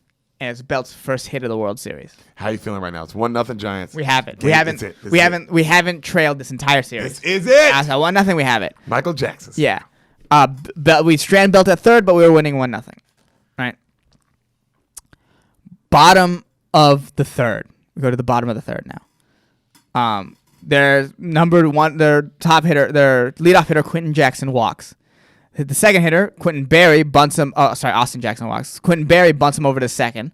On the play, it's a crazy out. So the bunt goes to third, and Cain and Sandoval are both trying to field it. Sandoval fields it, and Cain does this like crazy, weird like turn, like pirouette to dodge him. It's really interesting. You'll see when you see it, you'll be like, "Oh, that was a great play by Cain to get out of the way." Interesting. Yeah. With 2 outs, Miguel Cabrera comes up, 2-run home run. He's a beast, dude. Yeah. He's a badass. He did it. What's score now? 2-1 Tigers. It's the first lead of the series. It's the Tigers' first run in 21 innings. And it's the first time the Giants haven't led a postseason game in 57 innings. Oh, you guys have been feeling good for a while. Yeah, ever since we've been down 3-1, it's been good for us. Let's go. In the 5th inning, still 2-1 in the bottom of the 5th with 2 out. There's a ground ball that hits Cain's glove, and Brandon Crawford, the shortstop, makes this amazing, like barehanded running throw to get the out. Yeah. It's our defense, man. Our defense is it's just stuffing them. Next level. So in the 6th inning, Scudero gets on base with an infield single to third. Sandoval strikes out, and Posey hits a home run down the left field line. Tie game. No, it's 3-2. It's a 3-2. 2-run home run. Scudero was on. But immediately, with 2 runs in the bottom of the 6th, Delman Young hits another home run. Dude, that guy's good. That guy's good. That guy had a great postseason. Damn. Tied up. Game is tied 3-3. In the 7th inning, Scherzer gives up a single, gets an out, and is finally pulled. So they pull him in the 7th. Okay. His replacements get out of the inning. After that, Cain in the 7th goes 1-2-3. So now we're at the 8th. Yes. 8th inning, Scudero gets on, but Panda hits a double play. Posey strikes out. All right. Bottom of the 8th, Cain gets pulled. Jeremy Affeldt comes in, gives up a hit, but gets out of the inning. Affeldt. Dude, that's what he does. Uh-huh. Top of the 9th. 3-3. Game 4. Top of the 9th, Phil Koch, which is the Tigers pitcher, goes 1-2-3. Gets Bottom the of the jam. 9th. Yeah. Here we Bottom go. of the 9th. Affeldt gets 2 out and is taken out after the second out. After his second out is almost hit out of the park. It goes to the wall. Blanco makes the catch at the wall. Mm-hmm. They bring in Santiago Casilla and gets the last out. So it's extra innings now. Yeah, we'll go to extra innings. Now, before we go to extra innings, I just want to tell you about Jeremy Affeldt for a second, because it's the last time we see him, and one of my all-time favorite Giants. So here is a list of all-time postseason ERA. Okay. Minimum 30 innings pitched. Number 1, Mariano Rivera, 0.7. Number 2, this guy named Harry Breachin, 0.83. Number 3, Jeremy Affeldt, 0.86. Number 4, Babe Ruth. Damn, bro. His streak of 22 consecutive scoreless postseason appearances is second all-time to Mariano Rivera's 23. And Mariano Rivera is the GOAT. Out of 111 batters faced in the postseason, only one extra base hit given up. He's a bad boy. One of the best postseason pitchers of all time. Also, he's one of my favorite Giants players because of hilarious injuries. Oh, you think falling off the steps is the only weird injury he's had? Oh, bro, this guy once sliced his hand during a barbecue because he was trying to... All these happened during the season. During a season. Okay. Right. Because Jeremy Affeldt won all three with us, too. So this is all during the run. He sliced his hand at a barbecue trying to pry open 2 frozen patties with a knife. He blew out his knee trying to go hug his kid. He was jumping into a lake, and he slipped off a dock, and he hurt his knee. And my favorite one is during the middle of the season in 2013, he sneezed too hard and strained his oblique.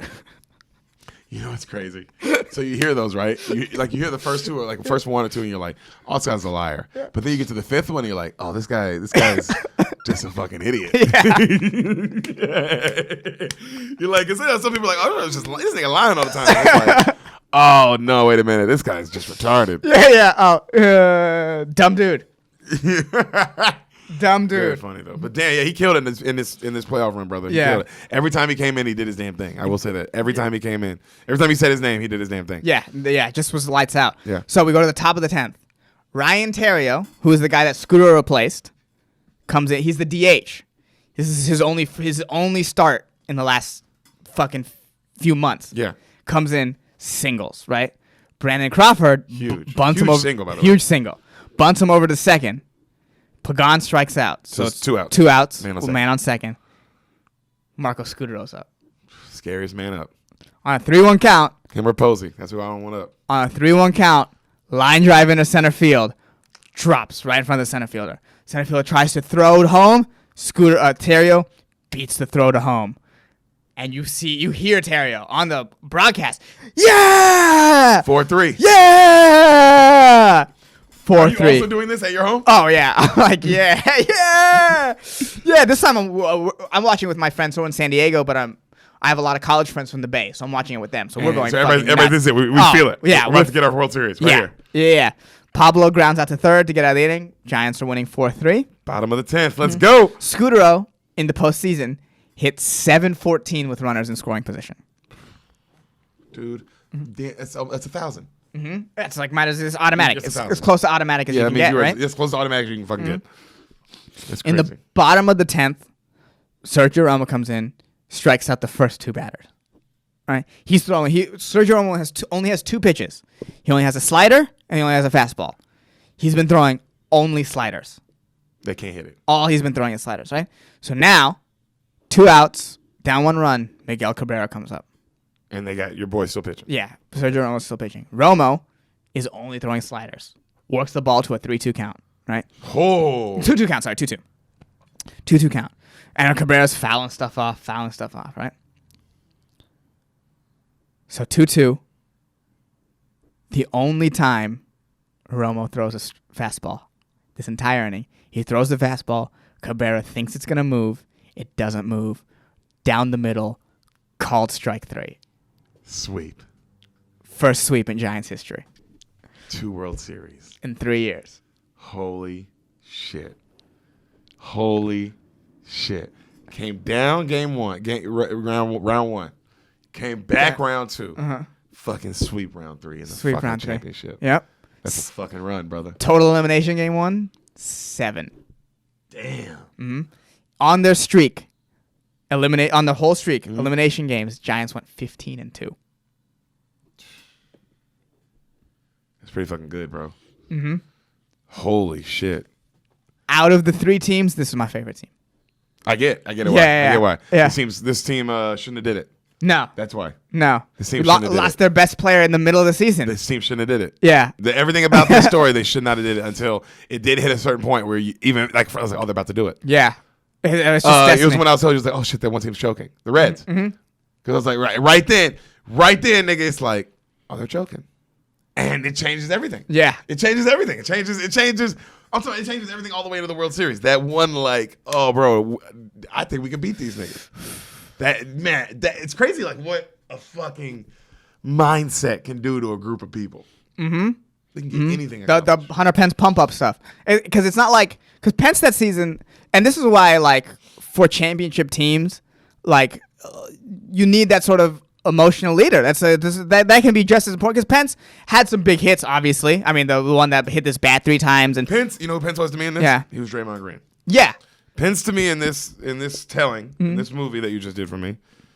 Pence was Draymond Green. That's a good way to describe it, because it's like you need that man. Even during the season, his stats aren't the greatest. I think he hit like 211 for us in the season, something. But when it counted, when we needed him to step up and be the leader of the team, the dude was a leader of a team. He played a game with a limp. You need Dennis Rodmans. You need guys who are gonna get the crowd into it. Yeah, who are gonna get the crowd to believe it. Mm-hmm. That's not even just get him hyped, but like, no, I want you guys to believe we're gonna win. And of course we got Michael Jordan, we got all the other guys, but like you need, like you say, you need the other guy. Mm-hmm. You need that guy. You need the guy that's just the Draymond. You need that fucking guy, bro. That guy is very important. Mm-hmm. That guy is very important. Like in any championship story, you need that center. That just the emotion. Yeah. God, I was just even Detroit Pistons, Rasheed Wallace. Like every team has that guy with just like you need the emotional guy too. You know what I mean? Because I mean, like, I don't know why I didn't think of that team. But Chauncey Billups was like the guy, the reason they won. Mm-hmm.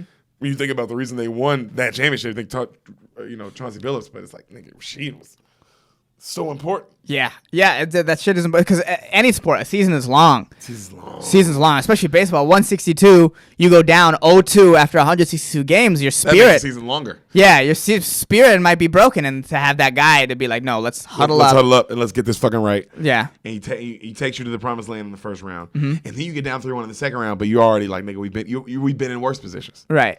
We've been worse. Uh-huh. So that's why you're like, man, yeah, that's fucking awesome, bro. I can't wait to watch this. The movie for it. Yeah, there's a movie. Obviously, I'm not gonna watch 15 games. Yeah. All right, I'm not gonna do that, but I am gonna watch a movie for this, so I can sum it up and just see it. And that was fucking cool, man. That was fucking really cool. I was excited. It's crazy because you know who's gonna win, but you still didn't know. I didn't know how, and that was crazy to know the story of this team. The story of that team. The story. I know the story of the 2012 Giants now. Mm-hmm. And a little bit about the other teams. Like I didn't know. Like I mean, Yankees don't lose Derek. What happens with the Yankees? It's a whole different story. I mean, it's so many little things. It's a whole different story. Like, whoa, you guys don't get home field advantage, or just something like the didn't matter. But the All-Star game being important to the story is kind of crazy. Oh man, with him and Verlander. I mean, yeah, lots of cool shit, man. That was fucking awesome. Yeah. And I hope you beaners enjoyed. When this episode drops, guys, please, because you guys always send us messages and let us know what you think. So please, on this one, send us messages. Let us know if you like the sports stuff. Yeah. And we'll do more. Yeah. We wanted to give you something, guys. We wanted to give you something a little different. Something a little fun. It was fun for us. And, we hope you guys enjoyed it, and just let us know if you liked it. Thanks for fucking rocking with us, man. The Giants won in 2012. I don't know if you didn't know. Now you know. Yeah, now you know. We spoiled your beans. Yeah. We spoiled your sports, and hopefully sports come back, man. I fucking miss it. Yeah.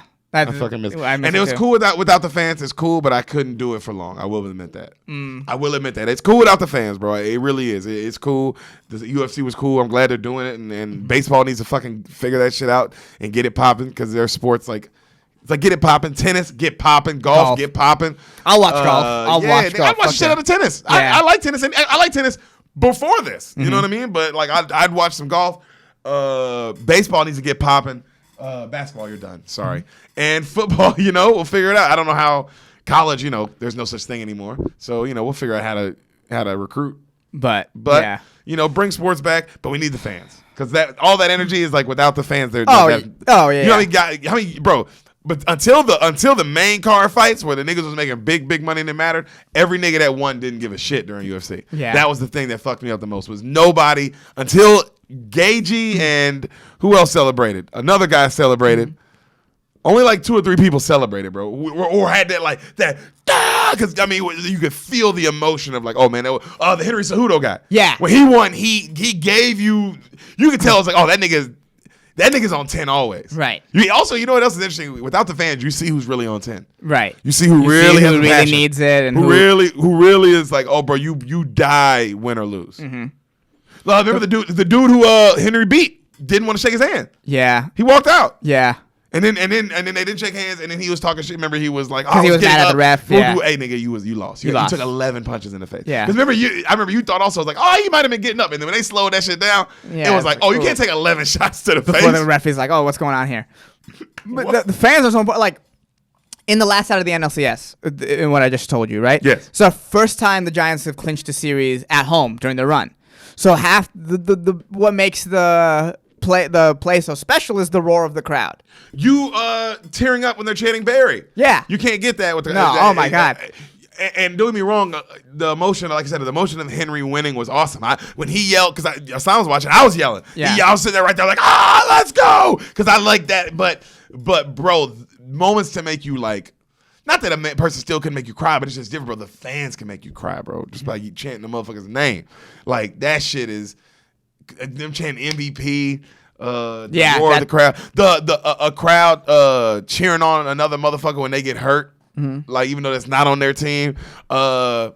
Like the moment, like shit. Like nigga, the Lakers. I mean the Celtics are about to lose to. I don't know. This is during the Larry Bird era. They're about to lose to the Pistons, or they're losing. No, they're losing to the fucking the Philadelphia Dr. J era. Right. This is when they win theirs, right?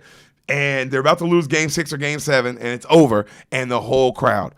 BLA cheering for another team as their team is losing a Game 6 or 7. You got to watch the Celtics, Larry Bird, Celtics Lakers documentary. It's amazing. But the whole crowd, all of them going, our team's losing, okay, but man, fuck that team that y'all are going to play. Yeah, I'll be a Sixers fan for a week. Like, but those kind of things are like that's what makes sports. That's what makes. I mean, and so it's like, man, I'll don't get me wrong. I'll take, like I said, I'll take sports without the fans because I mean, Jesus, it's Christ, better than no sports. It's better than no sports. But nigga, I'm only gonna care. I mean, I'll care, but it's like I'm not. I need it, bro. It is what it is. We need the fans, but bring sports back and let's kill all the black people, huh? And that's the 2012 Giants.